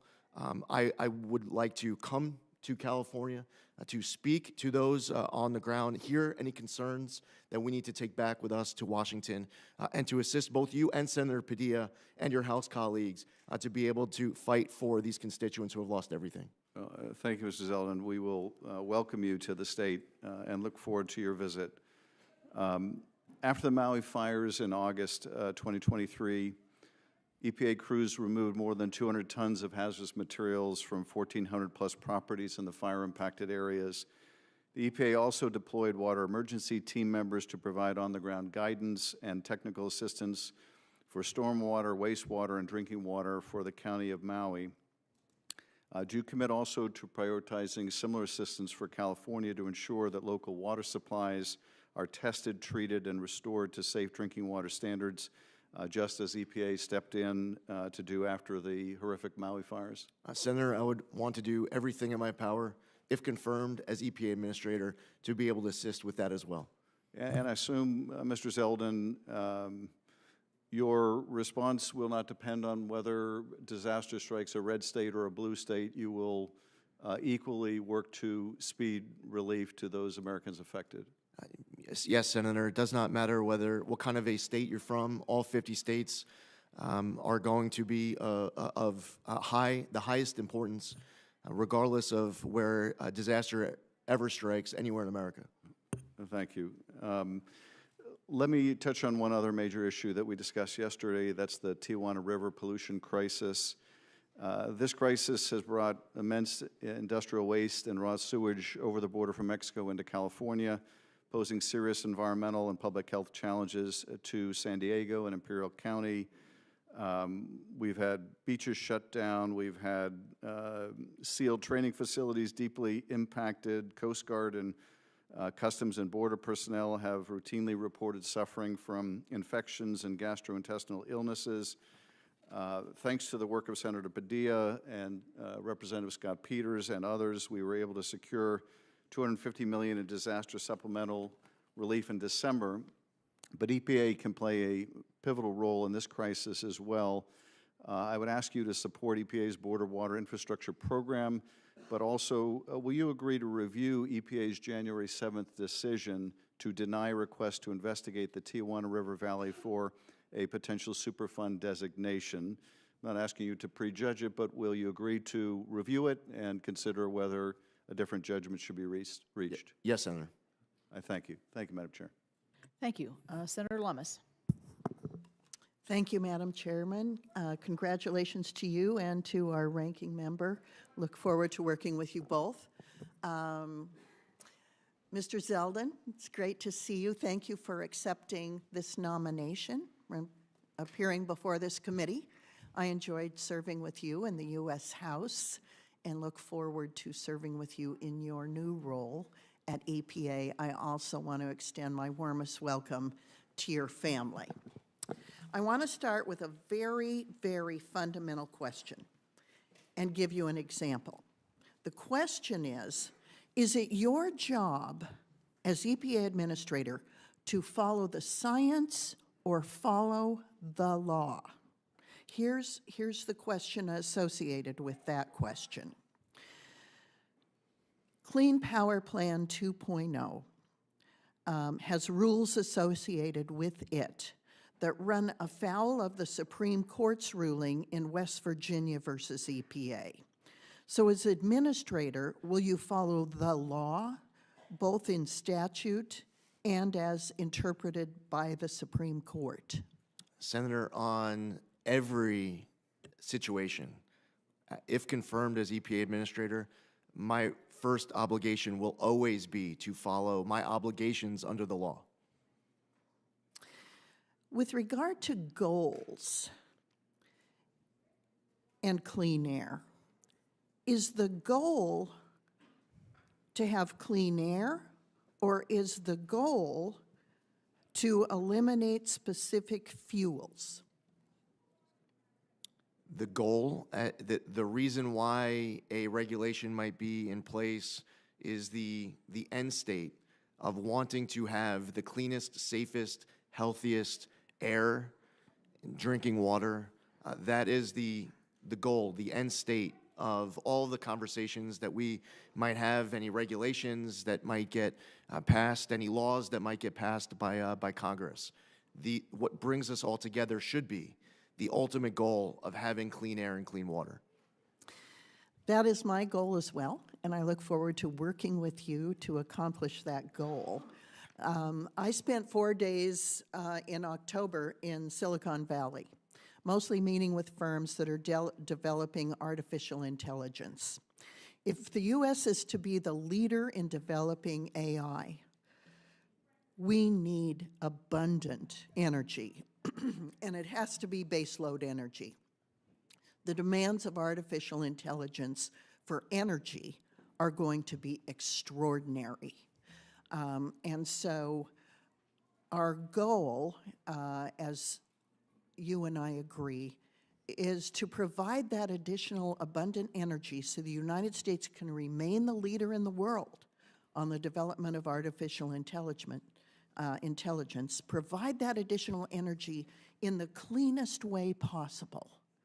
And in some instances, that may involve finding the absolute cleanest way to continue to use fossil fuels.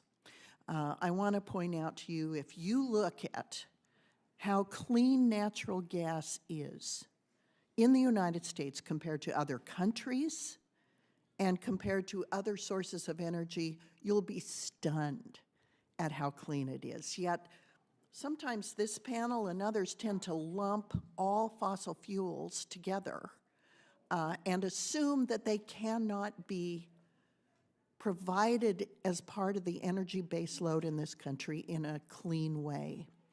I'd like to invite you to Wyoming so we can show you that there are ways that fossil fuel can be used and that carbon capture and sequestration can be used to help include all types of fuels in developing the energy this country needs in order to be artificial intelligence leader of the world.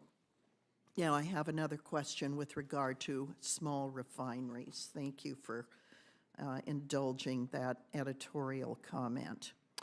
Are you aware that there are more than 100 petitions for hardship relief that remain to be decided by EPA, some dating back more than 5 years with regard to small refineries? And if confirmed, can we work together to outline an expedient timeline for reaching decisions? Yes, Senator. Thank you.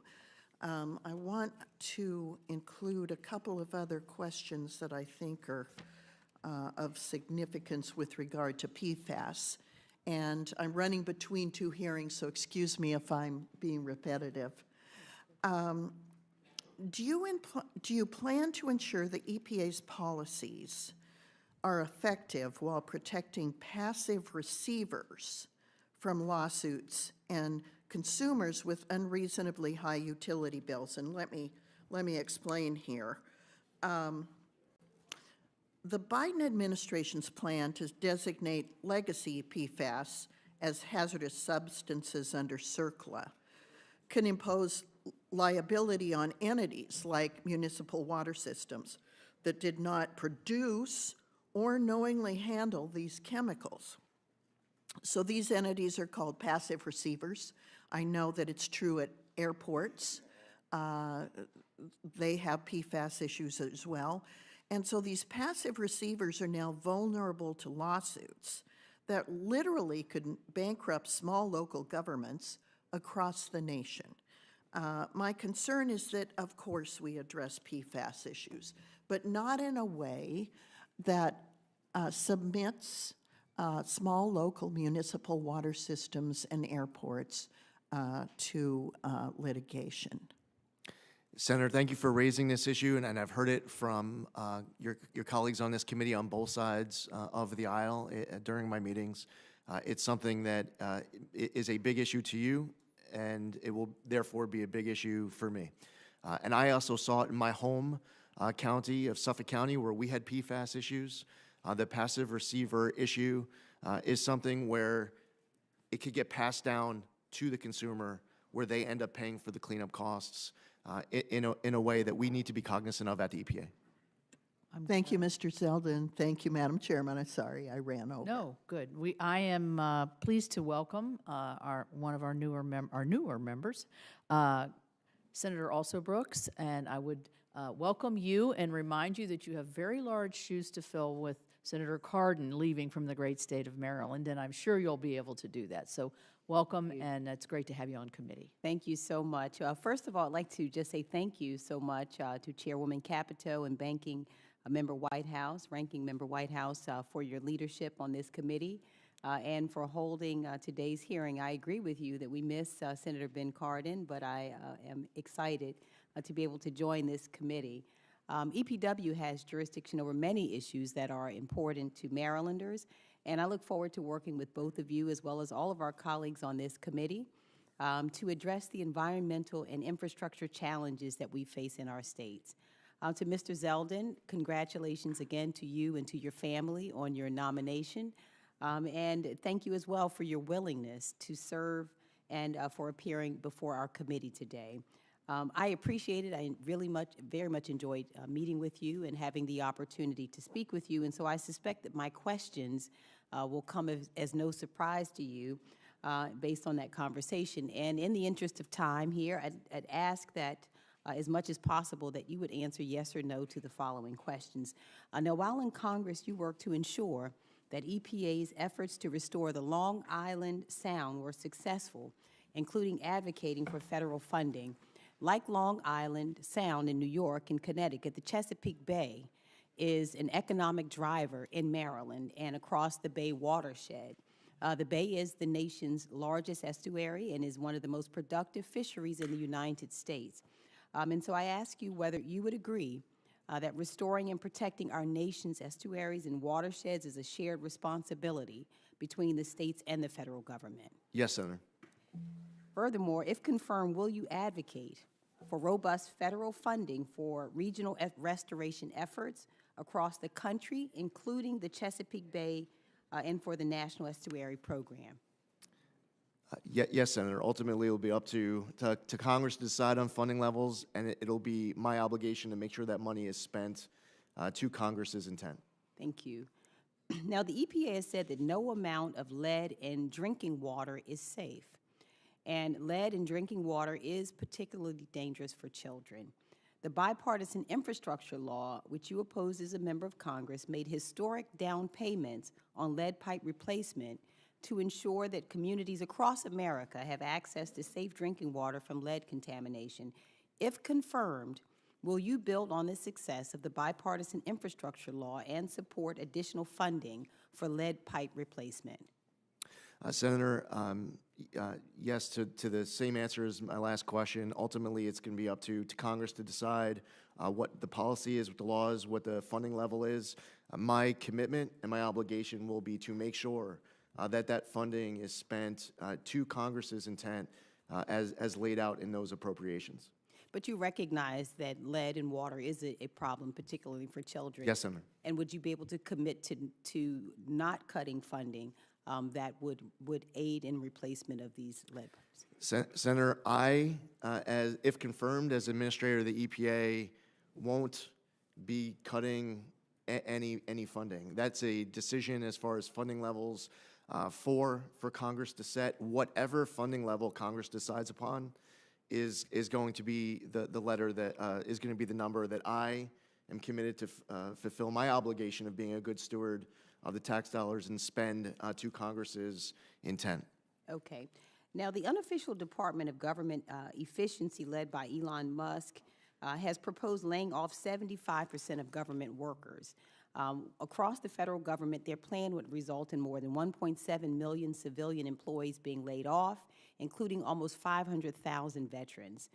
If the Trump administration follows through on this proposal, that would mean more than 12,000 employees at the EPA would be laid off, and many of these are hardworking, dedicated public servants who live in Maryland. Do you support firing 75% of EPA employees?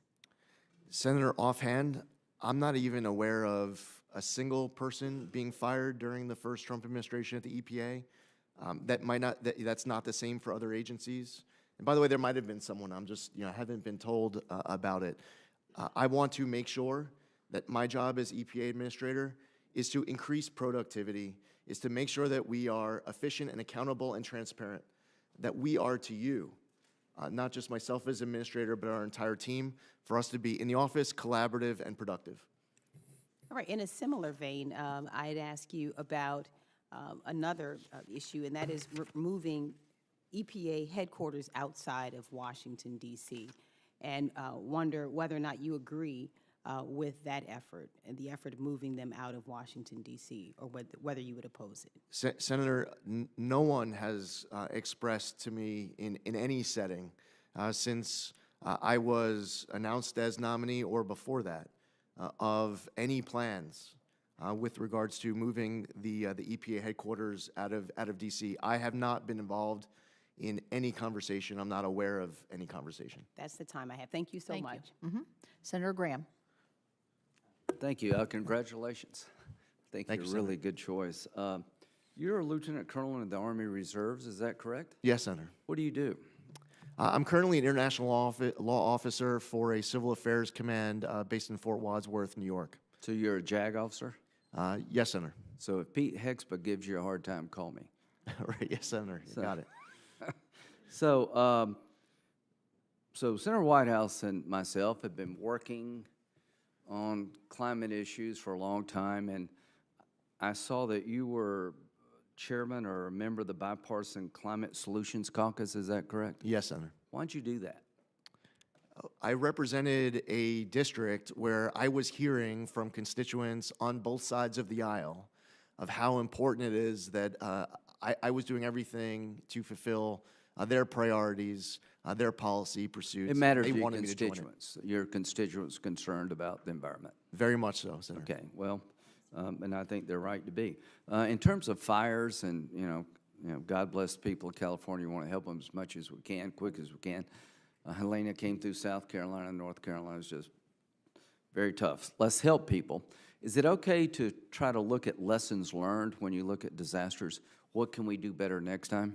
We must do that, Senator. Yeah, I would encourage you to not be deterred from looking at lessons learned, no matter where it happens in any part of the country. Let's learn from these disasters, see if we can do better next time. So one thing that I find fascinating is I can tell you what states grow corn because they want to talk about ethanol. I can tell you exactly when you have the senator from Wyoming saying natural gas is clean, she's right. But why is she saying that? Because the truth is America has become environmentally sensitive. You know, we want to lower emissions, but we don't want to wreck our economy. And it doesn't matter what we do if other people don't play the same game. So the good news for me to this committee is that energy-producing states, when that energy source seems to have a positive environmental impact, they're proud of it. Nuclear power, do you think nuclear power should be part of the mix?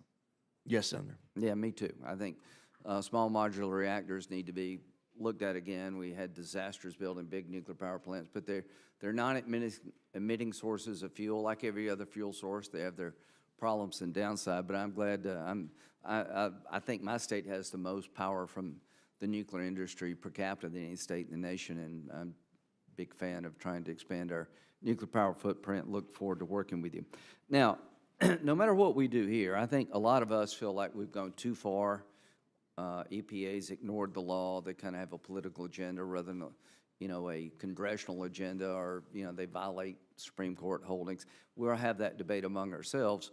But one thing I think we need to look at, no matter what we do here, we all care about the environment. But when it comes to CO2 emissions, let's just use that. China and India, the Paris Accords, to me, were insufficient to the task. I've been working with Senator Whitehouse. How can you get big economies like China and India to adopt better practices? Tariffs have, if you're a tariff person, your ship has come in. We have tariffs on everything and everybody, apparently.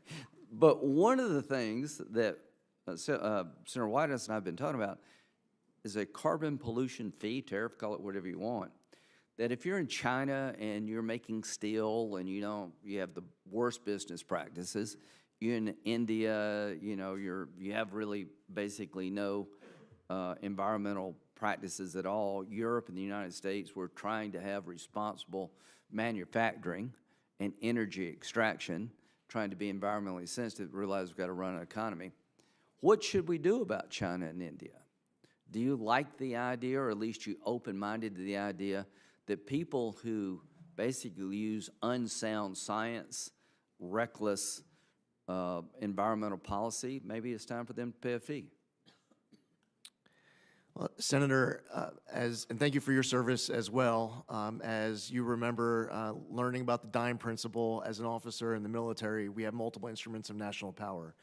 So putting aside the military, we have instruments of national power of multilateral, bilateral diplomacy, information operations, and economic pressure. We need to be utilizing all instruments of national power to be able to deal with adversaries abroad across the spectrum of all the issues that face our country. With regards to specific policies, and you brought this up, your work with Senator Whitehouse on this issue when we met in your office, and I know that this is important to both of you. Ultimately, this is a matter for Congress to decide in what direction Congress wants to see this country go as far as writing laws and creating programs. Do you agree with the concept that we need to push China and India? I mean, they have an advantage. They're not playing the same game that Europe and the United States is playing, and I think it's a game we should all be playing. Are you open-minded to push them to do better? Yes, Senator. All right, we'll go to Senator Wicker. Thank you very much, Mr. Zeldin. I am absolutely delighted that someone of your intellect and character is going to take over this position, and I certainly support it. There's been a lot of talk about PFAS. Let me just say I applaud your answers, and I think it's important for the public to realize that we need to do what we can to prevent exposure to PFAS. But in terms of the things we are needing for national security, such as munitions, aircraft, and vehicles for our Department of Defense, we can't do without it, and we're going to have to use it for a while. So that is a statement that I'll not attach a question to since it's already been discussed. Let me talk about a couple of items of local interest. DeSoto County is the county in Mississippi that's the suburban county to Memphis, Tennessee. Some years ago, Memphis and DeSoto County went in together, got federal funding for a wastewater disposal system. As DeSoto County has now exploded in population and is now 200,000 people, the people of the city of Memphis decided that we were taking too much capacity and that DeSoto County should go it on its own, and went to a federal court, and perhaps a Tennessee judge saw it the way that Memphis was looking at it anyway, ruled that DeSoto County's got to get their own wastewater system and do it in a hurry. Happy to do this, but the federal government having told us that we have to do it, we're going to need some help. And so I hope that you can commit to using all your authority at your disposal through subsidy loans and other mechanisms to help us fund this very expensive thing that's being required of us. I believe the EPA should engage with regional offices to ensure that they're taking proactive role in addressing critical needs. So will you commit in your new role to working with us and with the city of Memphis to resolve this problem? Yes, Senator. I very much appreciate that. Now, let's move down to Jackson, Mississippi, where we've had a flood problem for some decades. A flood control measure was authorized in the WRDA Act of 1986. I don't know what you were doing in 1986, Mr. Zeldin, but it was a long time ago. This initiative has undergone several revisions, and at my urging and my almost weekly and monthly exhortations, we are nearing final approval of the Pearl River Flood Control Project in Jackson, Mississippi. The local sponsor backing the project, which is the Rankin-Hinds County Pearl River Flood and Drainage Control District, has diligently addressed all the environmental concerns. I hope we get approved in this calendar year, but I don't want decisions made in some room where our guys are not there to at least put their point of view in. So would you agree that local sponsors should be involved in discussions, scheduled meetings, and activities related to finding solutions as we go forward in the final stages? Yes, Senator, and I would like to travel to your state and meet with these individuals and these groups who you want to make sure I hear their feedback from. Good. Well, I can assure you it's bipartisan and just about as broadly based as possible. Now, let me just mention something, and I don't know that that you can make any promises to me because this is before the Supreme Court, but I just want to say on the record, there is a good neighbor rule that's come out of the Biden administration, and it has somehow concluded that my state of Mississippi, under a population of under 3 million, is somehow to be penalized for downwind ozone pollution from Mississippi to Dallas-Fort Worth and Houston. Now, those of us who've seen weather maps, we know kind of the way weather travels. It doesn't travel from east of the Mississippi back to Houston and Dallas, but somehow they have determined that our largely rural state of Mississippi should be penalized for ozone pollution in Dallas and Houston. The Supreme Court's looking at it. I don't think you can comment on it. I hope we can rescind the rule entirely, but I just want you to be aware of how utterly absurd the federal government has been with regard to this good neighbor rule. Understood, Senator. Thank you very much, and thank you, Madam Chair. Certainly. Senator Padilla.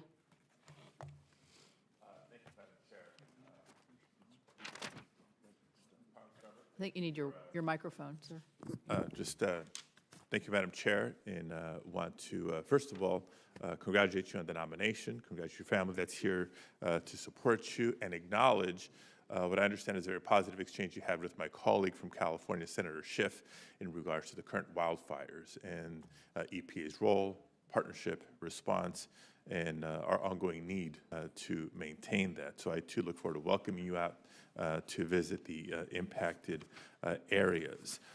So that allows me to actually raise some other issues of priority and concern for California.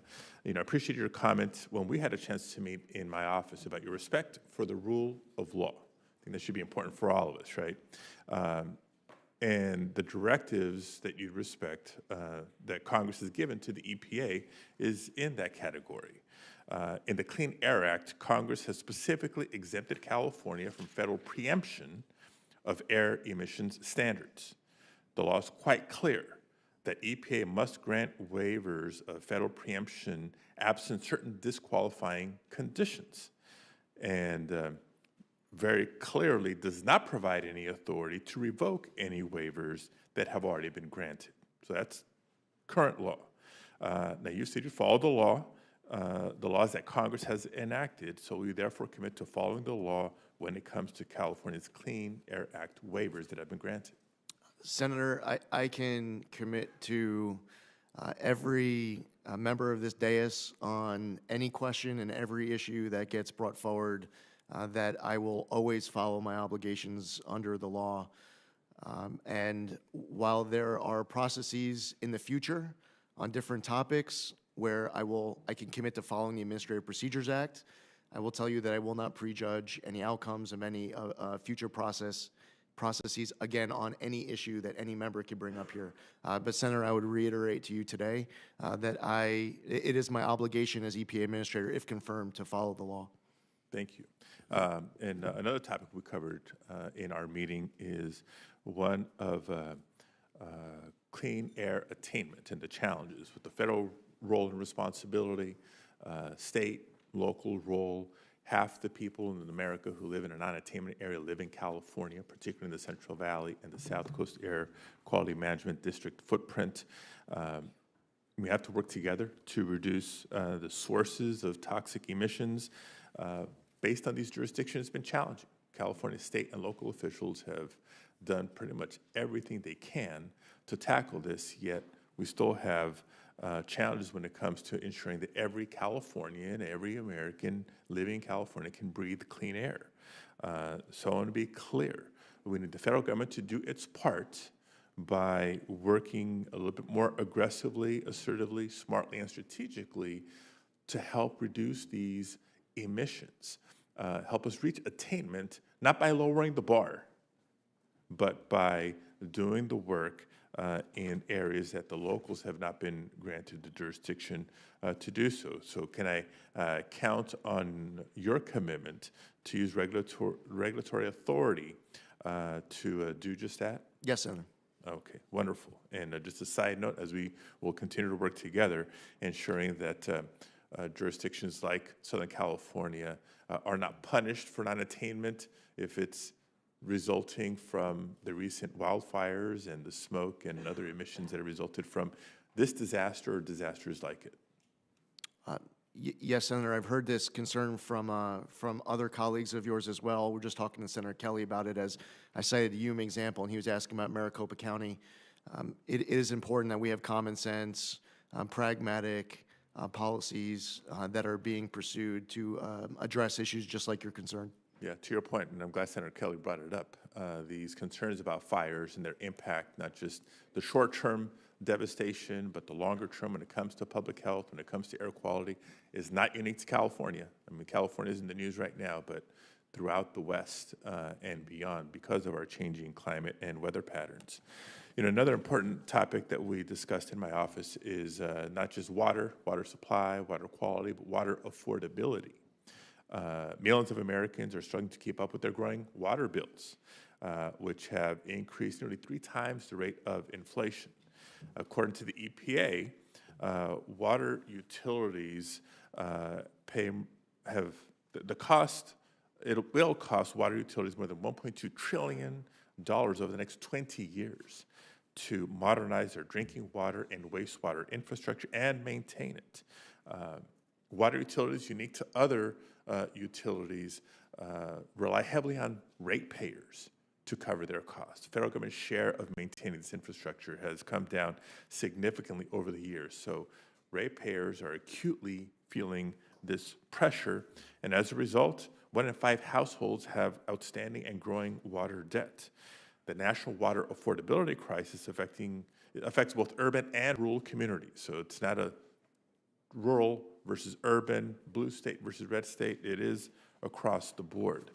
I shared with you the idea of replicating the LIHEAP program. We have a low-income home energy assistance program because you shouldn't have to freeze in the winter just because you may be low income. The same applies to having water. We know how fundamental water is for life and the economy. We've had a temporary water assistance program for low-income customers. Do you agree, and can we work together to make that permanent to tackle some of these challenges, including addressing the PFAS concerns that you're very familiar with? Senator, having access to clean drinking water is something that I want to, if confirmed, to be able to do my part, and working with you and your colleagues across the entire country to deliver. Every American, in my opinion, and it's just my opinion, should be able to access clean drinking water.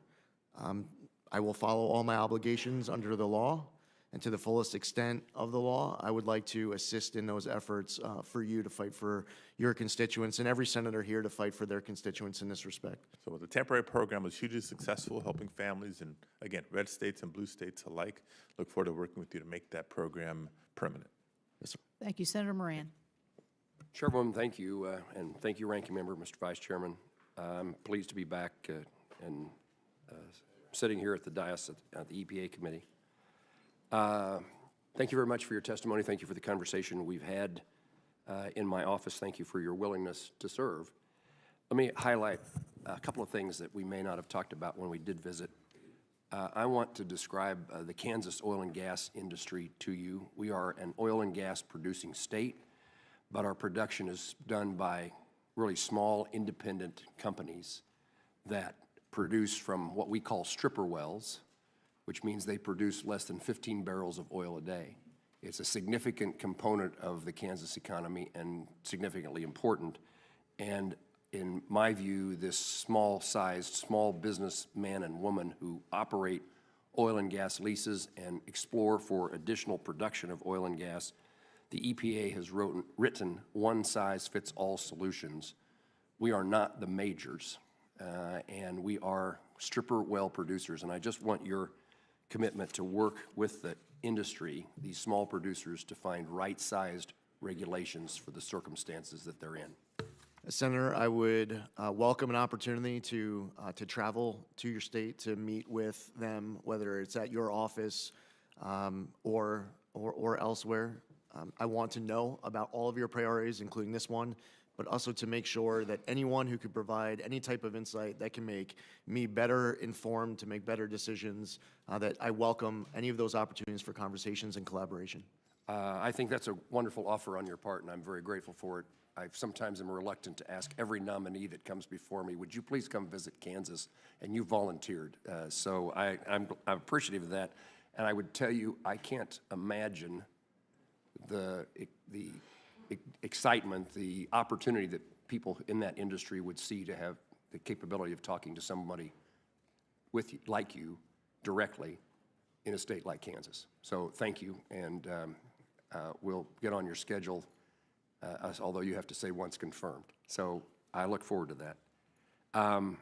In a different vein of energy production, I've created with my colleague Senator Bozeman and others a Sustainable Aviation Fuel Caucus.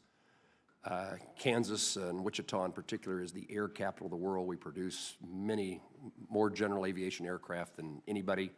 We manufacture with thousands of employees working in aviation and aerospace. And I want to bring together the opportunity to bring the agricultural aspects of Kansas together with the aviation aspects and pursue the development of SAF, Sustainable Aviation Fuel. I wanted to know, I guess the question would be, we need your help in pursuing opportunities to develop the technology and any regulations that would follow that.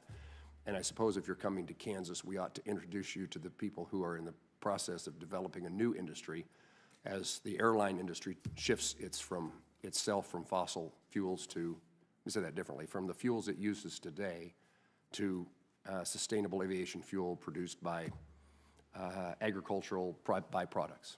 Senator, I look forward to that conversation as well. Okay. The state revolving funds, I don't know whether anybody's asked this question before, but it'd be a mistake for me. That clean water and drinking water state revolving funds are hugely important. I represent a lot of communities in which they are placed under significant requirements by the federal government, but they don't have the ratepayers. They don't have the number of users of water. It stands out to me, the small town in my home county, a town of about 80 people, have a regulation that they couldn't raise the rates on their water users sufficiently enough to pay for the regulations. And so the Clean Water and Drinking State Revolving Fund is hugely important to help small communities meet the needs. Many, if not all, want to meet those standards, want their consumer, their water purchaser, to have the cleanest, safest drinking water possible, and yet the rules are so unaffordable, they don't know where to turn. I'll work with you, and I just want to make sure that you would commit to continuing to support a robust funding. Yes, Senator. Ultimately, the funding level will be set by Congress. It will be my responsibility to ensure that I'm doing my part to fulfill congressional intent and being good steward of tax dollars so that I can report back to you on all sources of funding coming through the EPA. This specifically, I've heard from other colleagues of yours on this dais as a top priority of theirs, and therefore it will be a top priority of mine too. I thank you for that. I would also add that you should need to be a voice within the administration as the budget is prepared and OMB makes decisions in support for the fund as well. It's certainly true that presidential budgets are not irrelevant, and it's useful if we start with a robust number that is beneficial to the country. Last question I'll ask is, I'm interested in what our country's doing. I'm involved in the national security aspects of my time in the Senate involves those things. Is there any role for EPA to play in the critical minerals world? Yes, Senator. President Trump has expressed a desire of having an energy council. He wants there to be collaboration between different agencies of different levels of jurisdiction. That involves everything from permitting reform, which is one topic actually that I heard Senator Whitehouse reference earlier in his opening remarks. I believe that it is important for agencies to be working together, regardless of whether we are the lead agency or we have a different role to play of following another agency. But I look forward to any collaboration working with other agencies to do EPA's part. Congressman Zeldin, thank you for taking my questions and responding. Thanks, Senator. Thank you. Last but not least is someone who also has some big shoes to fill, as the former chairman of this committee was from the great state of Delaware, but I know that Senator Blunt Rochester is well up to the task, and we welcome her to the committee and welcome you to the questioning. Thank you. Thank you, Madam Chairwoman, and thank you so much to you and the ranking member for the warm welcome. I'm excited to be on this committee. Senator Carper and I wear different types of shoes. I wear pumps. Let me begin by expressing my gratitude, though, to the former chairman of this committee, my friend and mentor, Senator Tom Carper, for his years of faithful service, not only to this committee, but also to our nation and to saving our planet. I'm proud to be able to be a member of this esteemed committee. And Mr. Zeldin, I appreciate your visit last week, and you clearly stated in your testimony that we must ensure that we protect our environment. And in our conversation, I shared with you the rich diversity of my state, from our farmers to city dwellers to our coastal communities and our environmental justice communities, and why the EPA is such an important and great partner to our state. I've, in my time in the House, prioritized clean air, clean drinking water, affordability of those things as well. And for us, it's crucial that we have the best candidate for the EPA administrator. So in our conversation, I was really pleased also that you earnestly acknowledged that climate change is real and that you are committed. You actually affirmatively, before I even got the question out, said you committed to following the science and letting that dictate the policies of the EPA. And as I said, in my home state, we feel the impact of climate every single day. And as a former member of the House, I know we talked about the similarities in our district: low-lying, vulnerable to sea level rise, and it's critical to our coastal communities. How will you direct the EPA to help these communities like ours survive the rising sea levels and extreme weather brought on by the climate crisis? Senator, this is a topic that involves multiple agencies working together. So EPA being able to do its part is incredibly important. EPA might not have the funding that the Army Corps of Engineers is bringing to a particular project as may be authorized by Congress. The Department of Interior might be working on a particular aspect of this under its jurisdiction. The collaboration between agencies is critical. The collaboration between agencies and Congress is going to be important as well. I think it also helps for as if confirmed as EPA administrator, to be traveling to a state like yours to see issues firsthand on the ground, especially when they emerge on, at times, little notice, sometimes with far more notice, to be able to hear from people who have been working on these issues a long time, to be able to hear that feedback, to allow that feedback to inform my decision-making, and to bring that feedback with me to Washington, D.C. when I return from those trips, which I look forward to, if invited, coming to visit your state with you. Thank you so much. I have a couple of yes or no questions because I know time is limited. You stated that EPA's mission is to protect the health of the public and the environment. Is this still your position? Yes or no? Yes. Will you ensure EPA prioritizes policies that promote access to clean water? Yes or no? Clean what, Senator? Clean water. Yes, Senator. Yeah. And as you know, many rural communities have old water infrastructure and rely on well water, particularly in Delaware, which creates significant water quality issues. How will you, your EPA, help these communities access effective solutions such as upgrades to stormwater infrastructure, watershed restoration, or water infiltration? Senator, Congress has approached these issues in the past in certain creative ways. In some respects, it could be an aspect of congressionally directed spending. I've seen go to a particular community where they are able to mitigate an issue of water contamination as we experienced in Suffolk County, where my congressional district was located and where we had multiple aspects of PFAS contamination. The first step is to be able to get access to drinking water. And even if that's providing bottled water, that's a partnership that starts with local leadership, where a state and federal government is asking, what can we do to assist? What's important is long-term mitigation. And what is so frustrating to the American public is when they see these issues lasting for 10, 20, 30 years and the ball's never moving in the right direction. I look forward to doing my part to work with your local communities to get these issues mitigated to whatever extent I can help.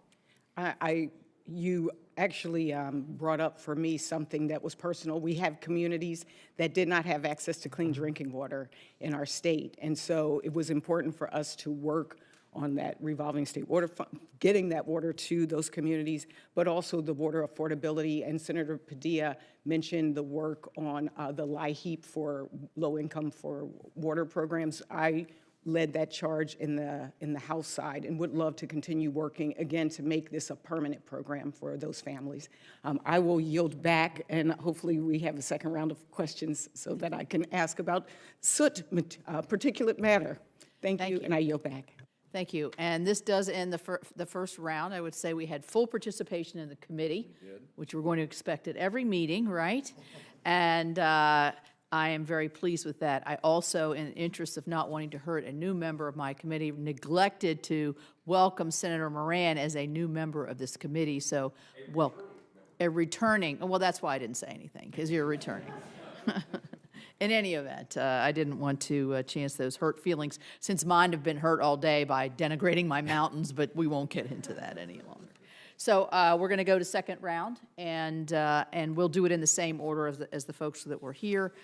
Before I begin my round, I would like to put into the record a January 3rd support letter from the former chairman of the Suffolk County Water Authority, which states, "The EPA requires strong leadership that balances the complexities of environmental protection with the practical needs of communities across the country. Mr. Zeldin's track record on Long Island exemplifies his ability to lead with compassion, decisiveness, and a clear focus on results. He has already shown his dedication to the values that the EPA upholds, and I'm confident will continue to champion these priorities on a national scale." And I ask unanimous consent, which I'll grant myself, to enter this into the record. I would say there are always no better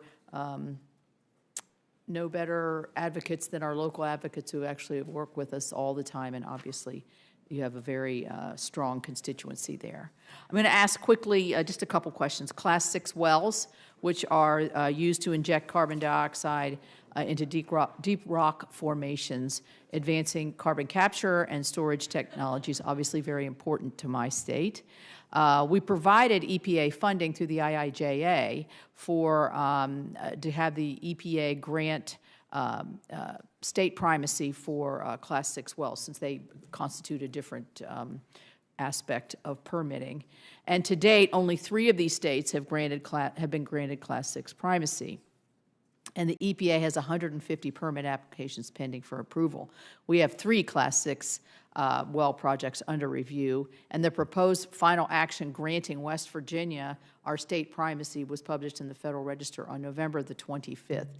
This is going to be very important to us, as we had testimony last year that the North Dakota, who has primacy, was able to permit, I think, 7 wells in a short period of time, whereas the EPA, as they were trying to permit under their federal authority, it took them over many more years the time to permit just 3. So you can see how those who, again, who are closest to the situation have the ability to make good decisions. So will you prioritize the timely completion of West Virginia's Class 6 permitting process and work with me to ensure that the EPA is a resource rather than a barrier in this transition? Yes, Senator.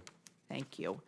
You mentioned permitting, and I was very pleased to hear Senator Whitehouse mention permitting reform. We've had lots of stops and starts over the last probably 2 to 3 years on this very issue, and it's holding up construction of critical energy, manufacturing, infrastructure, transportation, doesn't matter what kind of energy, renewable energy, pipelines, whatever. So we need to make it easier to build in America. I believe that's President Trump's vision as well, by modernizing and streamlining our environmental review and permitting processes. Congressman Zeldin, what opportunities do you see for EPA to be able to establish more efficient and predictable permitting processes, in addition to working with all of the other agencies that play a part in this on these vital decisions? And Chairman Capito, that last part of your question is key for different agencies to be able to work with each other, collaborating with each other, and also for agencies to be able to collaborate with Congress on any opportunities that Congress sees to pursue permitting reform as well. As far as EPA jurisdiction goes, we see a role of the EPA, for example, as it relates to environmental impact statements. There are different issues where there will be opportunities for the EPA to follow its obligations under the law. There's a possibility that Congress might choose to make changes to the law on items that are under EPA jurisdiction.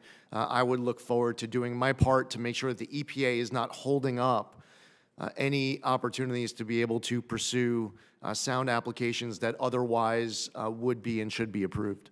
Yeah, I think a lot of times in the public domain, permitting reform means to certain people skirting the rules or breezing through environmental reviews without really taking them seriously or actually having them science-based, as we've talked a lot about today. That's not what permitting reform means. Permitting reforms means make these environmental, clean air, clean water rules and other agencies work together and work so that we are getting the right result of clean air, clean water, but we're able to move forward. And so I look forward to that. Here's another West Virginia issue very quickly, and it's the Muddy Creek Restoration Project. It's 19 miles of waterways that has acid mine drainage. And West Virginia went about in coordination with the past Trump administration, and it was initially championed by the Biden administration to deliver real results in cleaning up this area of our state. It was a true win-win.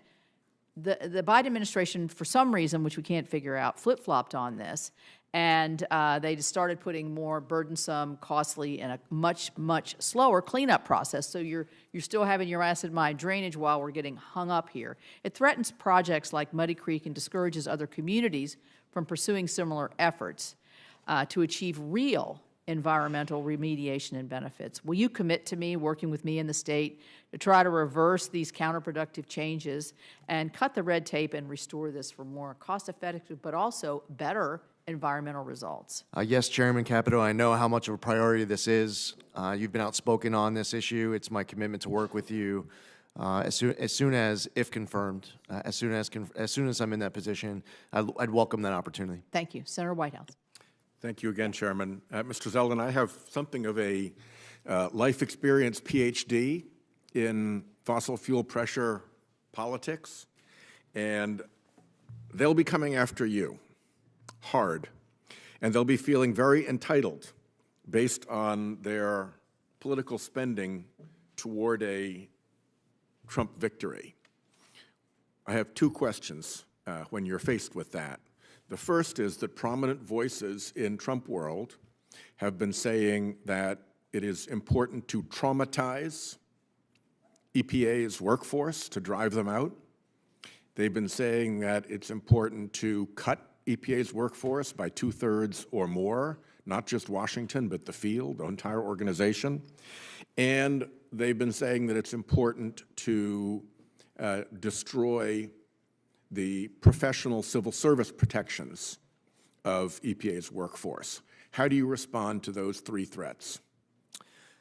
Senator Whitehouse, as I've stated earlier, my desire, if confirmed as EPA administrator, is to increase productivity of the EPA. I want to be able to help lead this agency in a way that all of you on both sides of the aisle can be proud of, for us to be accountable and transparent. I want maximum collaboration, not just with Congress, but internally within the EPA.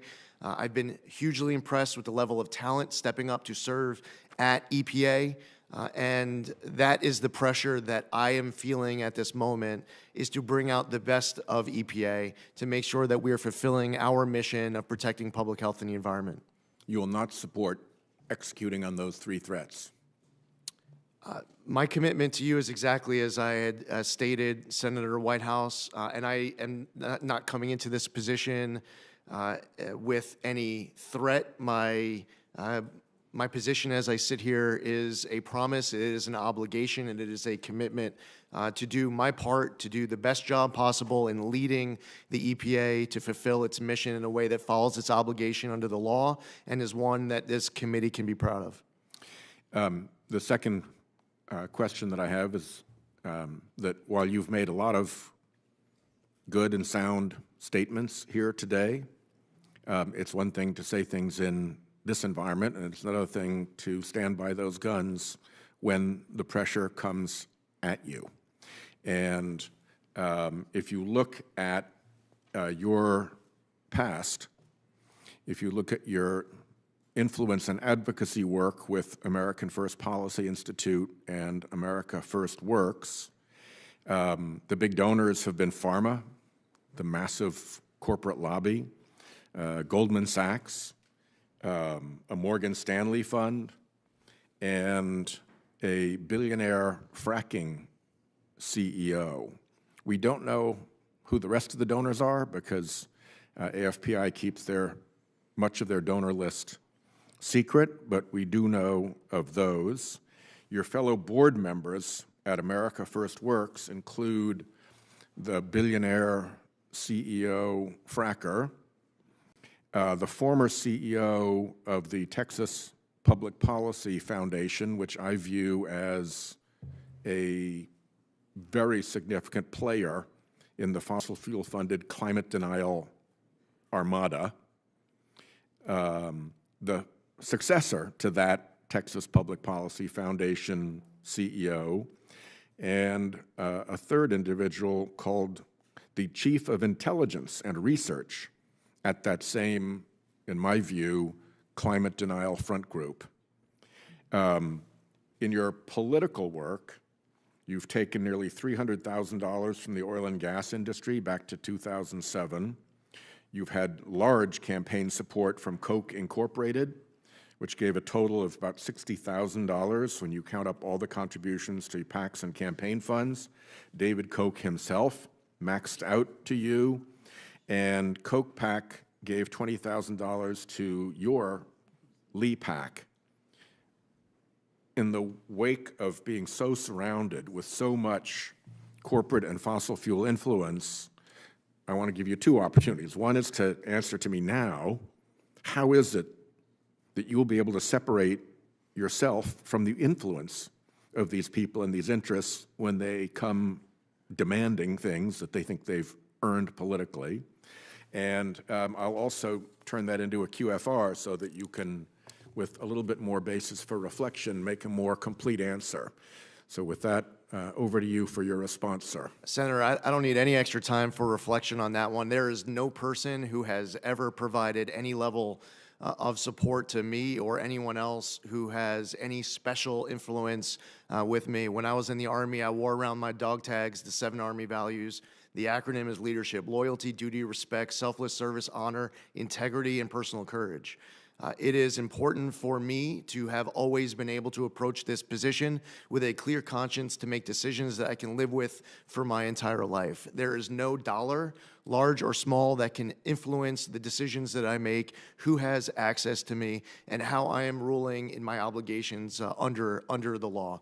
Senator, I'm happy to enthusiastically answer that question on any day on the spot, and I would never need any extra amount of time of reflection. Well, good luck standing up to these guys because they're going to come at you.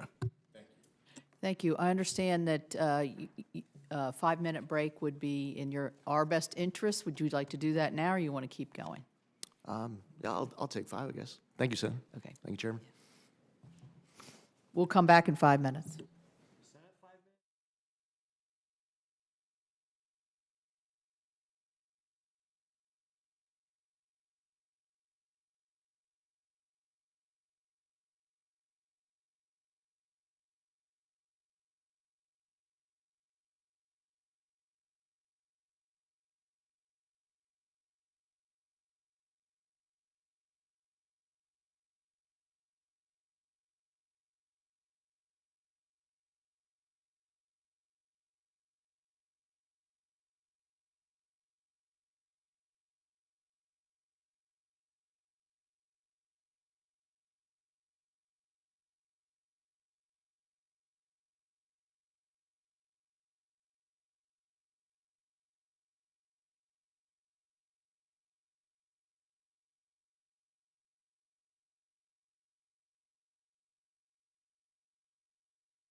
accurate time. It was 12:37, it's now 12:42, so we're good. Next, we have Senator Sullivan. Thank you, Madam Chair. Congressman Zeldin, you're doing a great job. And your opening statement was really good. I really appreciate it. Look, there's been a lot of railing against the hydrocarbon industry. I think the facts are the hydrocarbon industry has lifted more people out of poverty, continues to do so, than any major industry in the world is doing that. But there also been a major contributor, never gets talked about, with regard to our leadership on global emissions. Leadership. So that, Mr. Zeldin, take a look at that chart. That's been fact-checked to death because the far left hates it. But this is what Senator Ricketts was talking about earlier, about American innovation. This is what Senator Graham was talking about earlier. There's some people who are working hard on reducing emissions, countries, and there are countries that aren't. Senator Graham mentioned China and India. He is exactly right. You never heard this from John Kerry, but the leader in the world in the last 20 years on reducing global emissions was the United States of America, okay? The bad guys, in terms of emission increases, look at China, through the roof. This is a fact. Now, I've asked some of the Biden administration, EPA officials, hey, why do you think this happened? Why do you think we're the leader? It'd be great if you said it, because we are. And they would always come back and say, let's see, EPA regs? Wrong answer. The reason this happened is because of the revolution in the production of natural gas, where we have switched to natural gas as a more cleaner burning source of energy. And when we export natural gas around the world, Ms. Zeldin, what do you think that does to global emissions? Brings it down, Senator. It does. And these are facts. So my colleagues, I wish my good friend Senator Whitehouse was here because, they don't like this chart because it goes against their narrative. And the narrative, that is the facts, is that when you have all the above energy, including a big mix of natural gas, you reduce global emissions. So can you commit, to Senator Ricketts' point, to work with us and private industry on innovation that can help power America, power our allies, produce American energy, and at the same time, lower emissions? Can you Yes, commit? Senator, absolutely. American innovation has been critical, and it will be critical going into the future.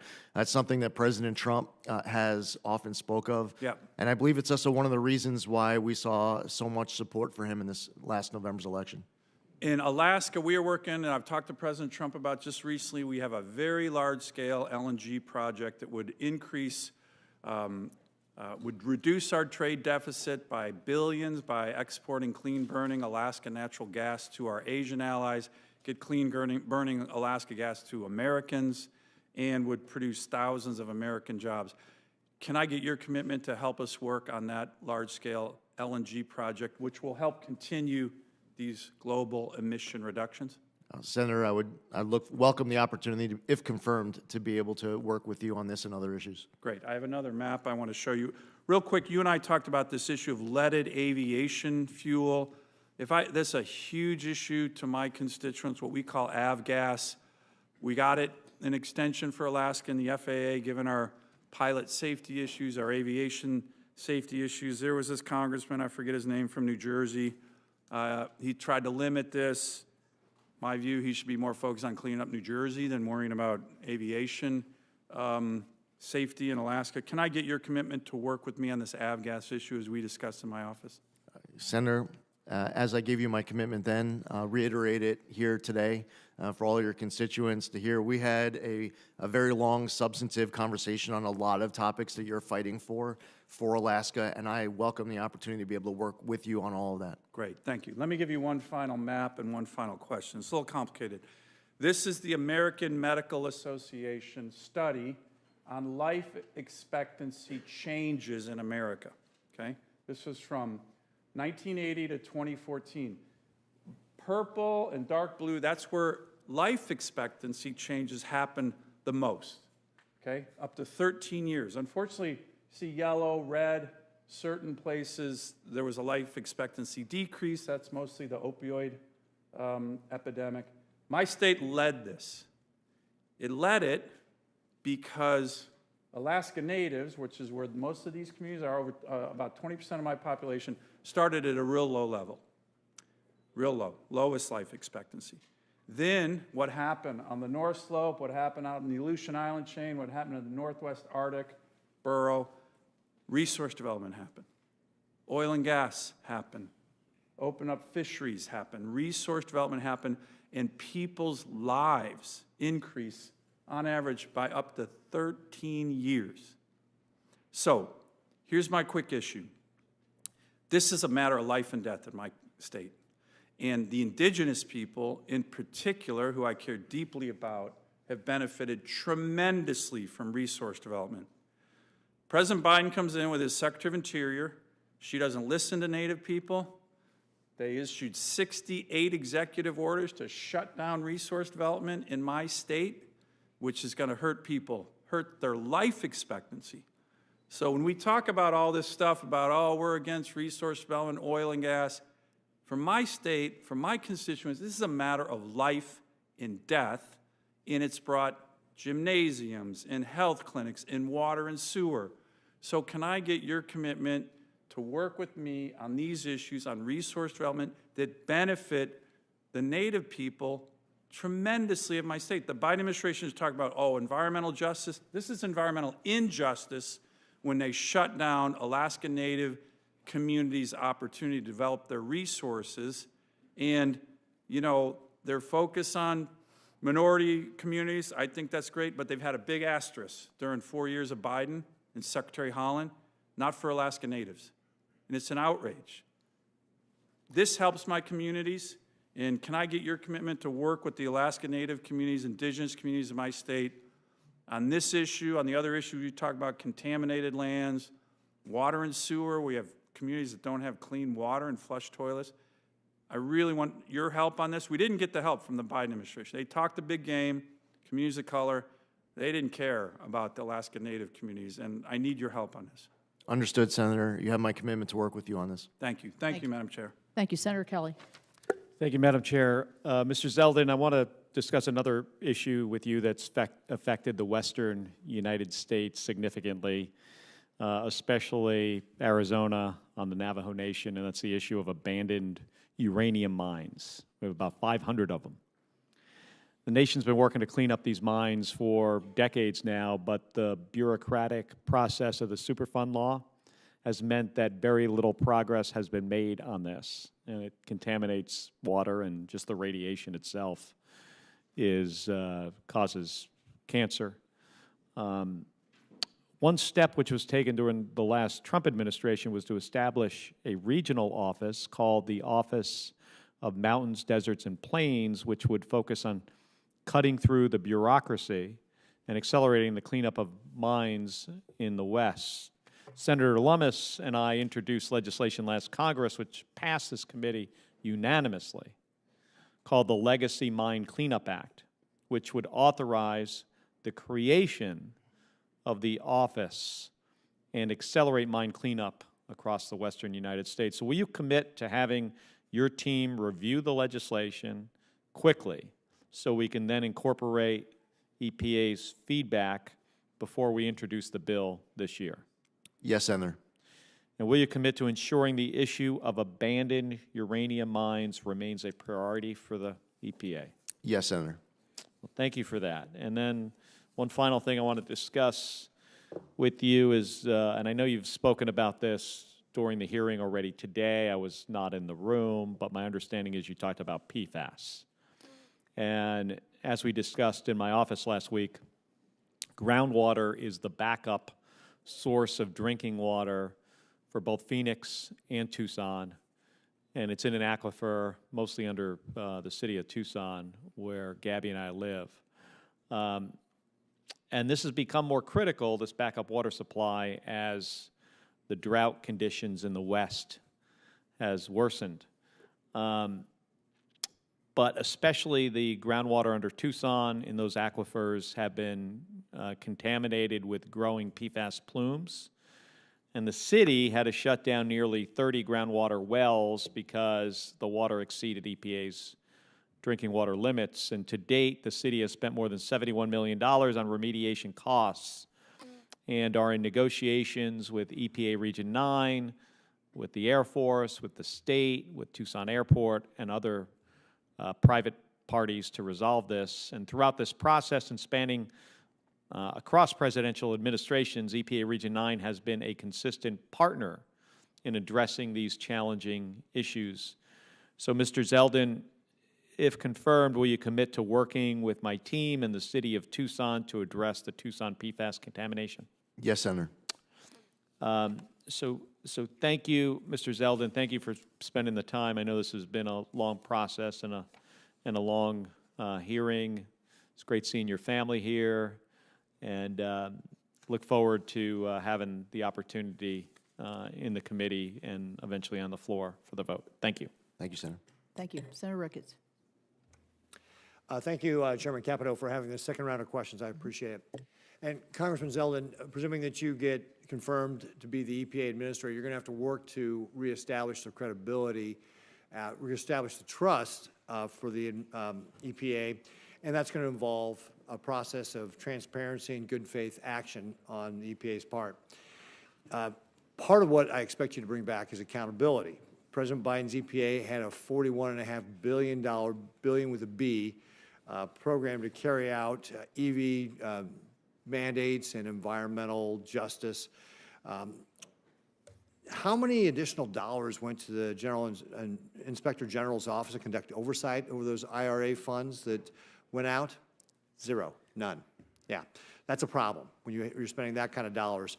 Can we have your commitment that you will look into this to make sure those dollars were spent appropriately, that the process was followed properly for all those dollars, and to make sure that any dollars that were not spent appropriately, in fact, Senator Capito and I actually had a press conference on how some of these dollars were being distributed, but if they weren't being distributed, you'll work to claw back those taxpayer dollars?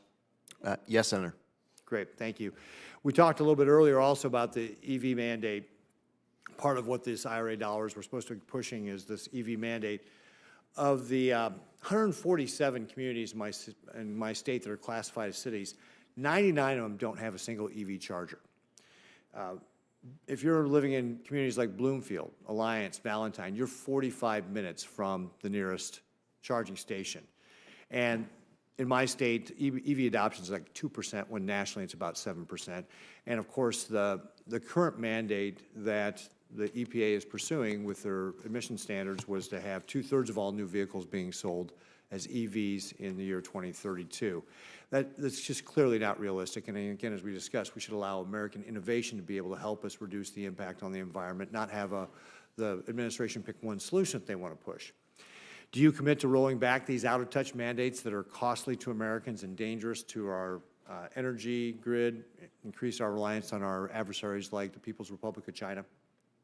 Senator, it is my obligation, if confirmed, to be following my obligations under the law. And with regards to the Administrative Procedures Act, rules, laws set out that guide the way I answer that question. I'm not allowed to prejudge outcomes going into rulemaking. To ensure that there is durability of any decision to be made at the end of the process, where my answer to that question could potentially be used against any type of a rule regulation that is made.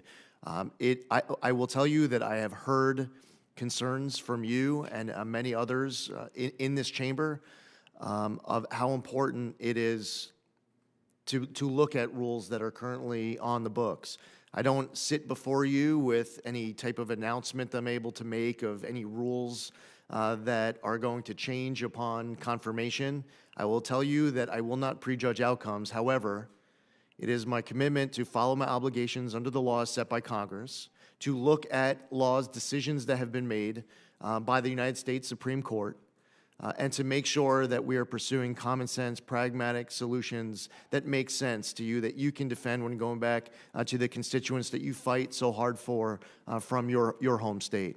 So I look forward to the opportunity of being able to make you proud, being able to make this entire committee, the chairman, proud in hitting the ground running to do my part so that the EPA is being accountable to you as a senator and is accountable to your constituents as taxpayers and as Americans. Right. Well, thank you, Congressman Zeldin. One of the things we also talked about was certainty. We talked about it in the context of the RVOs. But there's another area of certainty that we've talked about, and we need to continue to talk about. The Supreme Court's Sackett versus the EPA decision was a clear directive to narrow the scope of the federal jurisdiction on the Clean Waters Act. And here's just one of the things that just drives me nuts, because this has not just been a Biden administration. This happened under the Obama administration. The Clean Water Act over 50 times says navigable waters. Navigable waters means you can put a boat on it and go someplace. That's the Merriam-Webster definition in really broad terms. Clearly out of scope of what the Congress's intent was. And the decision in Sackett was intended to provide clarity to producers. President Biden's WOTUS revisions have only confused it by talking about things like relatively permanent waters or unclear determinations on which waters are actually jurisdictional under law. Farmers and ranchers in Nebraska deserve better than an EPA taking years to decide the best way to regulate a ditch that might someday hold water. Do you plan on providing clear and durable waters of the U.S. guidance to producers as an administrator? Senator, I believe that it's incredibly important for the EPA to provide clear and durable guidance as it relates to waters of the U.S. The Sackett decision is easy to understand for any of those property owners in your state, yet still they have questions as it relates to the rules and regulations that are on the books. It should be as clear as possible so that your people can understand without having to go hire an attorney or someone else to assist them with compliance and definitions. Great. Well, again, I would just remind you that the Clean Water Act says navigable waters. It's a pretty plain English definition. Congress's intent could not have been more clear. And so I just remind you as you're going through that process to keep that in mind. Thank you very much, Congressman Zeldin. Thank you. Chairman. Senator Markey. Thank you, Madam Chair, again, and congratulations on your new position. And respectfully to my friend from Nebraska, there is no EV mandate. Doesn't exist. There is no EV mandate. It's not a mandate. It's a clean car standard. It's just technology neutral, driven by American innovation and the need to protect our environment. So there is no mandate. I have to keep repeating that every time. So again, Congressman, Project 2025 proposes to eliminate the Office of Enforcement and Compliance Assurance at the EPA. Do you agree with that proposal? Senator, first off, I've never read any word of Project 2025. I'm not going to ask if you read it, but do you agree with the proposal to eliminate the Office of Enforcement and Compliance Assurance at the EPA? While that is something that I had never thought of before you're asking that question, no. It's an important function of the EPA, and we've had good extended conversations here about that topic during today's hearing, Senator. Okay, so again, that just prompted the question, and the answer is a very good answer. Thank you. And on the EPA Clean Car Rule, it's projected to cut air pollution and prevent about 2,500 premature deaths in a single year. And over the life of it, it would obviously be tens of thousands of lives which are saved.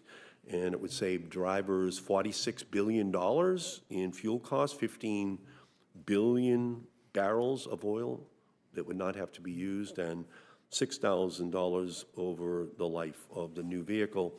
So if confirmed, are you planning to initiate a new rulemaking that could undermine those clean car standards? Senator, if confirmed, I cannot sit before you and announce the initiation of any new rules. I have no announcements to make of rules that are going to change, and I plan on following my obligations under the law to ensure that throughout my tenure, if confirmed as EPA Administrator, that I never prejudge outcomes heading into that process. Okay, well, again, the savings are quite profound for American consumers, dollars in their pockets, because of those much higher standards that don't require oil to be put into gasoline tanks, where we put about 70% of all the oil that we consume. In September, RFK Jr., the Health and Human Services nominee, went on the Dr. Phil show, and he said, quote, it's glyphosate, which is the active ingredient in Roundup. It's the pesticides, it's atrazine, it's PFAS, the forever chemicals. We're mass poisoning an entire generation of kids. Do you agree with that conclusion by RFK Jr. that these pesticides are mass poisoning the kids in our country?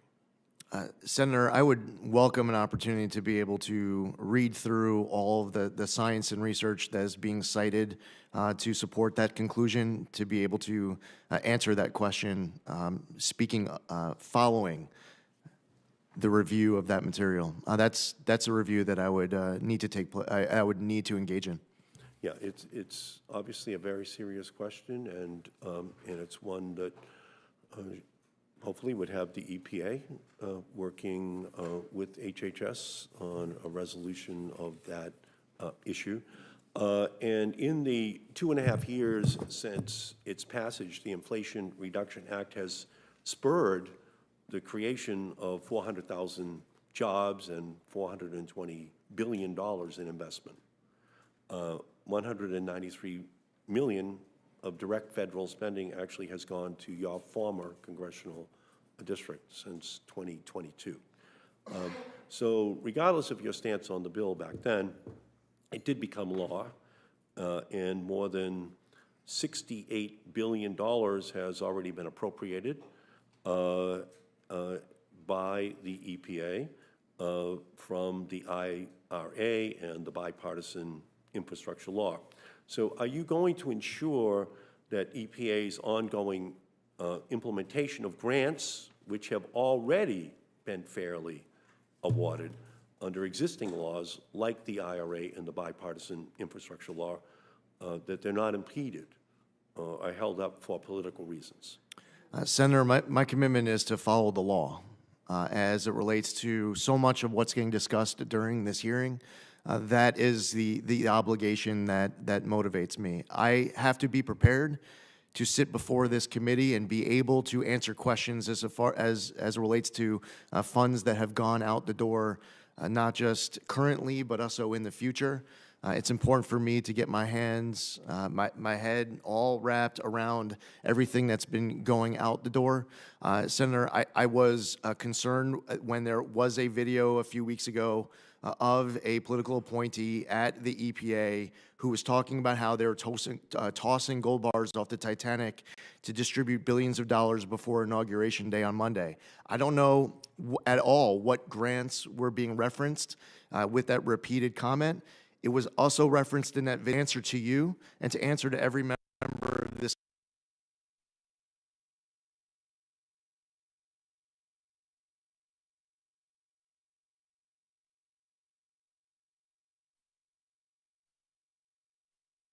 I just want to remind you that 80% of all of those grants have gone to Republican districts. So, so that's, I think, something that you should keep in mind in terms of, I would say, the impartiality of what those decisions have been at the EPA. That's not just some ideological set of decisions if 80% of the money is going to red states. So I guess all I would say is I heard what you're saying, but I just hope you would resist the temptation to hold a witch hunt and to, break out the torches and the pitchforks to go after all these programs, because I think they must have been pretty fairly, given out if a blue presidency at the EPA, led to 80% of the money going to red districts. So is that I just want a presumption of innocence from you in terms of the decisions that were made on Right. these. Yes, Senator. I just want to be able to account to you. I appreciate that, but I just need your Yes, Senator. your assurance that you do assume that most of this was done fairly. Senator, I would only can assume. I can only assume as I sit here Yeah. that upon review, that there will be, I will find out about all sorts of funding that went out the door that was following the law as written by Congress. All I'm saying is that I want to have the ability to sit before Chairman Capito, who's been very vocal on this issue, and be able to answer her question on a specific grant that she's spoken out about, or grants that committee members may speak about in the future. I just want to be in a position to account to all of you as far as the dollars being spent by EPA. I can only assume that there will be funding that will be, from that review, that will be in accordance with the law. So I'm going to go to No, thank you. Senator Schiff. Thanks. Thank you, Madam Chair. Mr. Zeldin, although California banned the installation of lead pipes in 1985, the average home in South Los Angeles is over 70 years old and more likely to contain corroded lead plumbing than other regions in the state. Lead in drinking water, particularly from old pipes and plumbing systems, is a significant public health threat, especially for children. Out of the 58 counties in the state of California, Fresno County has one of the largest numbers of children with high levels of lead in their blood. In 2016, nearly 14% of children tested in one Fresno neighborhood had reported high lead levels. 25% of schools in Fresno reported finding lead coming from their drinking water fountains. 40 homes had lead levels above the federal limit. In October, the EPA announced new final regulations requiring drinking water systems across the country to identify and replace all lead pipes within 10 years. Will you continue the EPA's work to help local communities like those in Fresno and in South Los Angeles replace lead pipes, particularly in many of these communities that are historically underserved? I'll look forward to that opportunity to work with you, Senator, on this issue. The EPA administers 12 geographic programs, longstanding geographic-specific programs that help protect local ecosystems and communities from climate change, habitat loss, and pollution. Their efforts to add the Salton Sea in California, which is an ecological disaster, potentially paired with the Great Salt Lake, which has similar ecological and health issues, as part of EPA's geographic program designation. If successful, that would mean revenues that could be used to mitigate that environmental hazard in a very neglected part of the state. Will you pledge to consider adding the Salton Sea to one of these geographic programs? Yes, Senator. I know from our conversation yesterday just how important this is to you. I look forward to getting more familiar about this issue, and that certainly can be my commitment as I sit here today, that if confirmed, I would welcome that opportunity to work with you on this issue and see what I could do to assist. Thank you. Let me address a third critical issue affecting the health and well-being of millions of Californians, and that is air quality, not only in the aftermath of the ongoing wildfires, but also in the breadbasket of America. Unfortunately, we have some of the worst air quality in the nation, failing to meet federal health standards for both ozone and particulate pollution. This pollution directly impacts our families, our children, our communities. Last summer, residents of Fresno had just 10 days of healthy air, a stark reminder of the urgency of the situation. The EPA has long supported California's efforts to address this crisis through clean vehicle programs, regulatory actions, and strong enforcement. We have to continue this vital work, pushing for policies that protect public health and create a cleaner, healthier future for the San Joaquin Valley and all of California. Do you support investments like the ones that the EPA has made in the San Joaquin Valley to improve the quality of air there? Senator, to the maximum extent possible under the law that I, if confirmed as EPA Administrator, can assist on this and all the other issues that you referenced here today, I would welcome that opportunity to be able to work with you. As far as specific funding commitments, I need to make sure that I'm following my obligations under the law as Congress sets out as to how funding should be appropriated so that I can account to you afterwards. So moving forward, if there's any funding now and in the future that EPA has an obligation to distribute to help with this, I welcome that opportunity. It's possible that I might need to defer to Congress to be able to give me access to funding for investments in the future, if that's part of what you're referring to. Regardless, you have my commitment to work with you on this. I appreciate it. Finally, one of the things that I found most striking as I have traveled around the state in the last couple of years, I expected, coming from an LA district, to get a full indoctrination on water and the competition between the cities and the farms over water, and I did.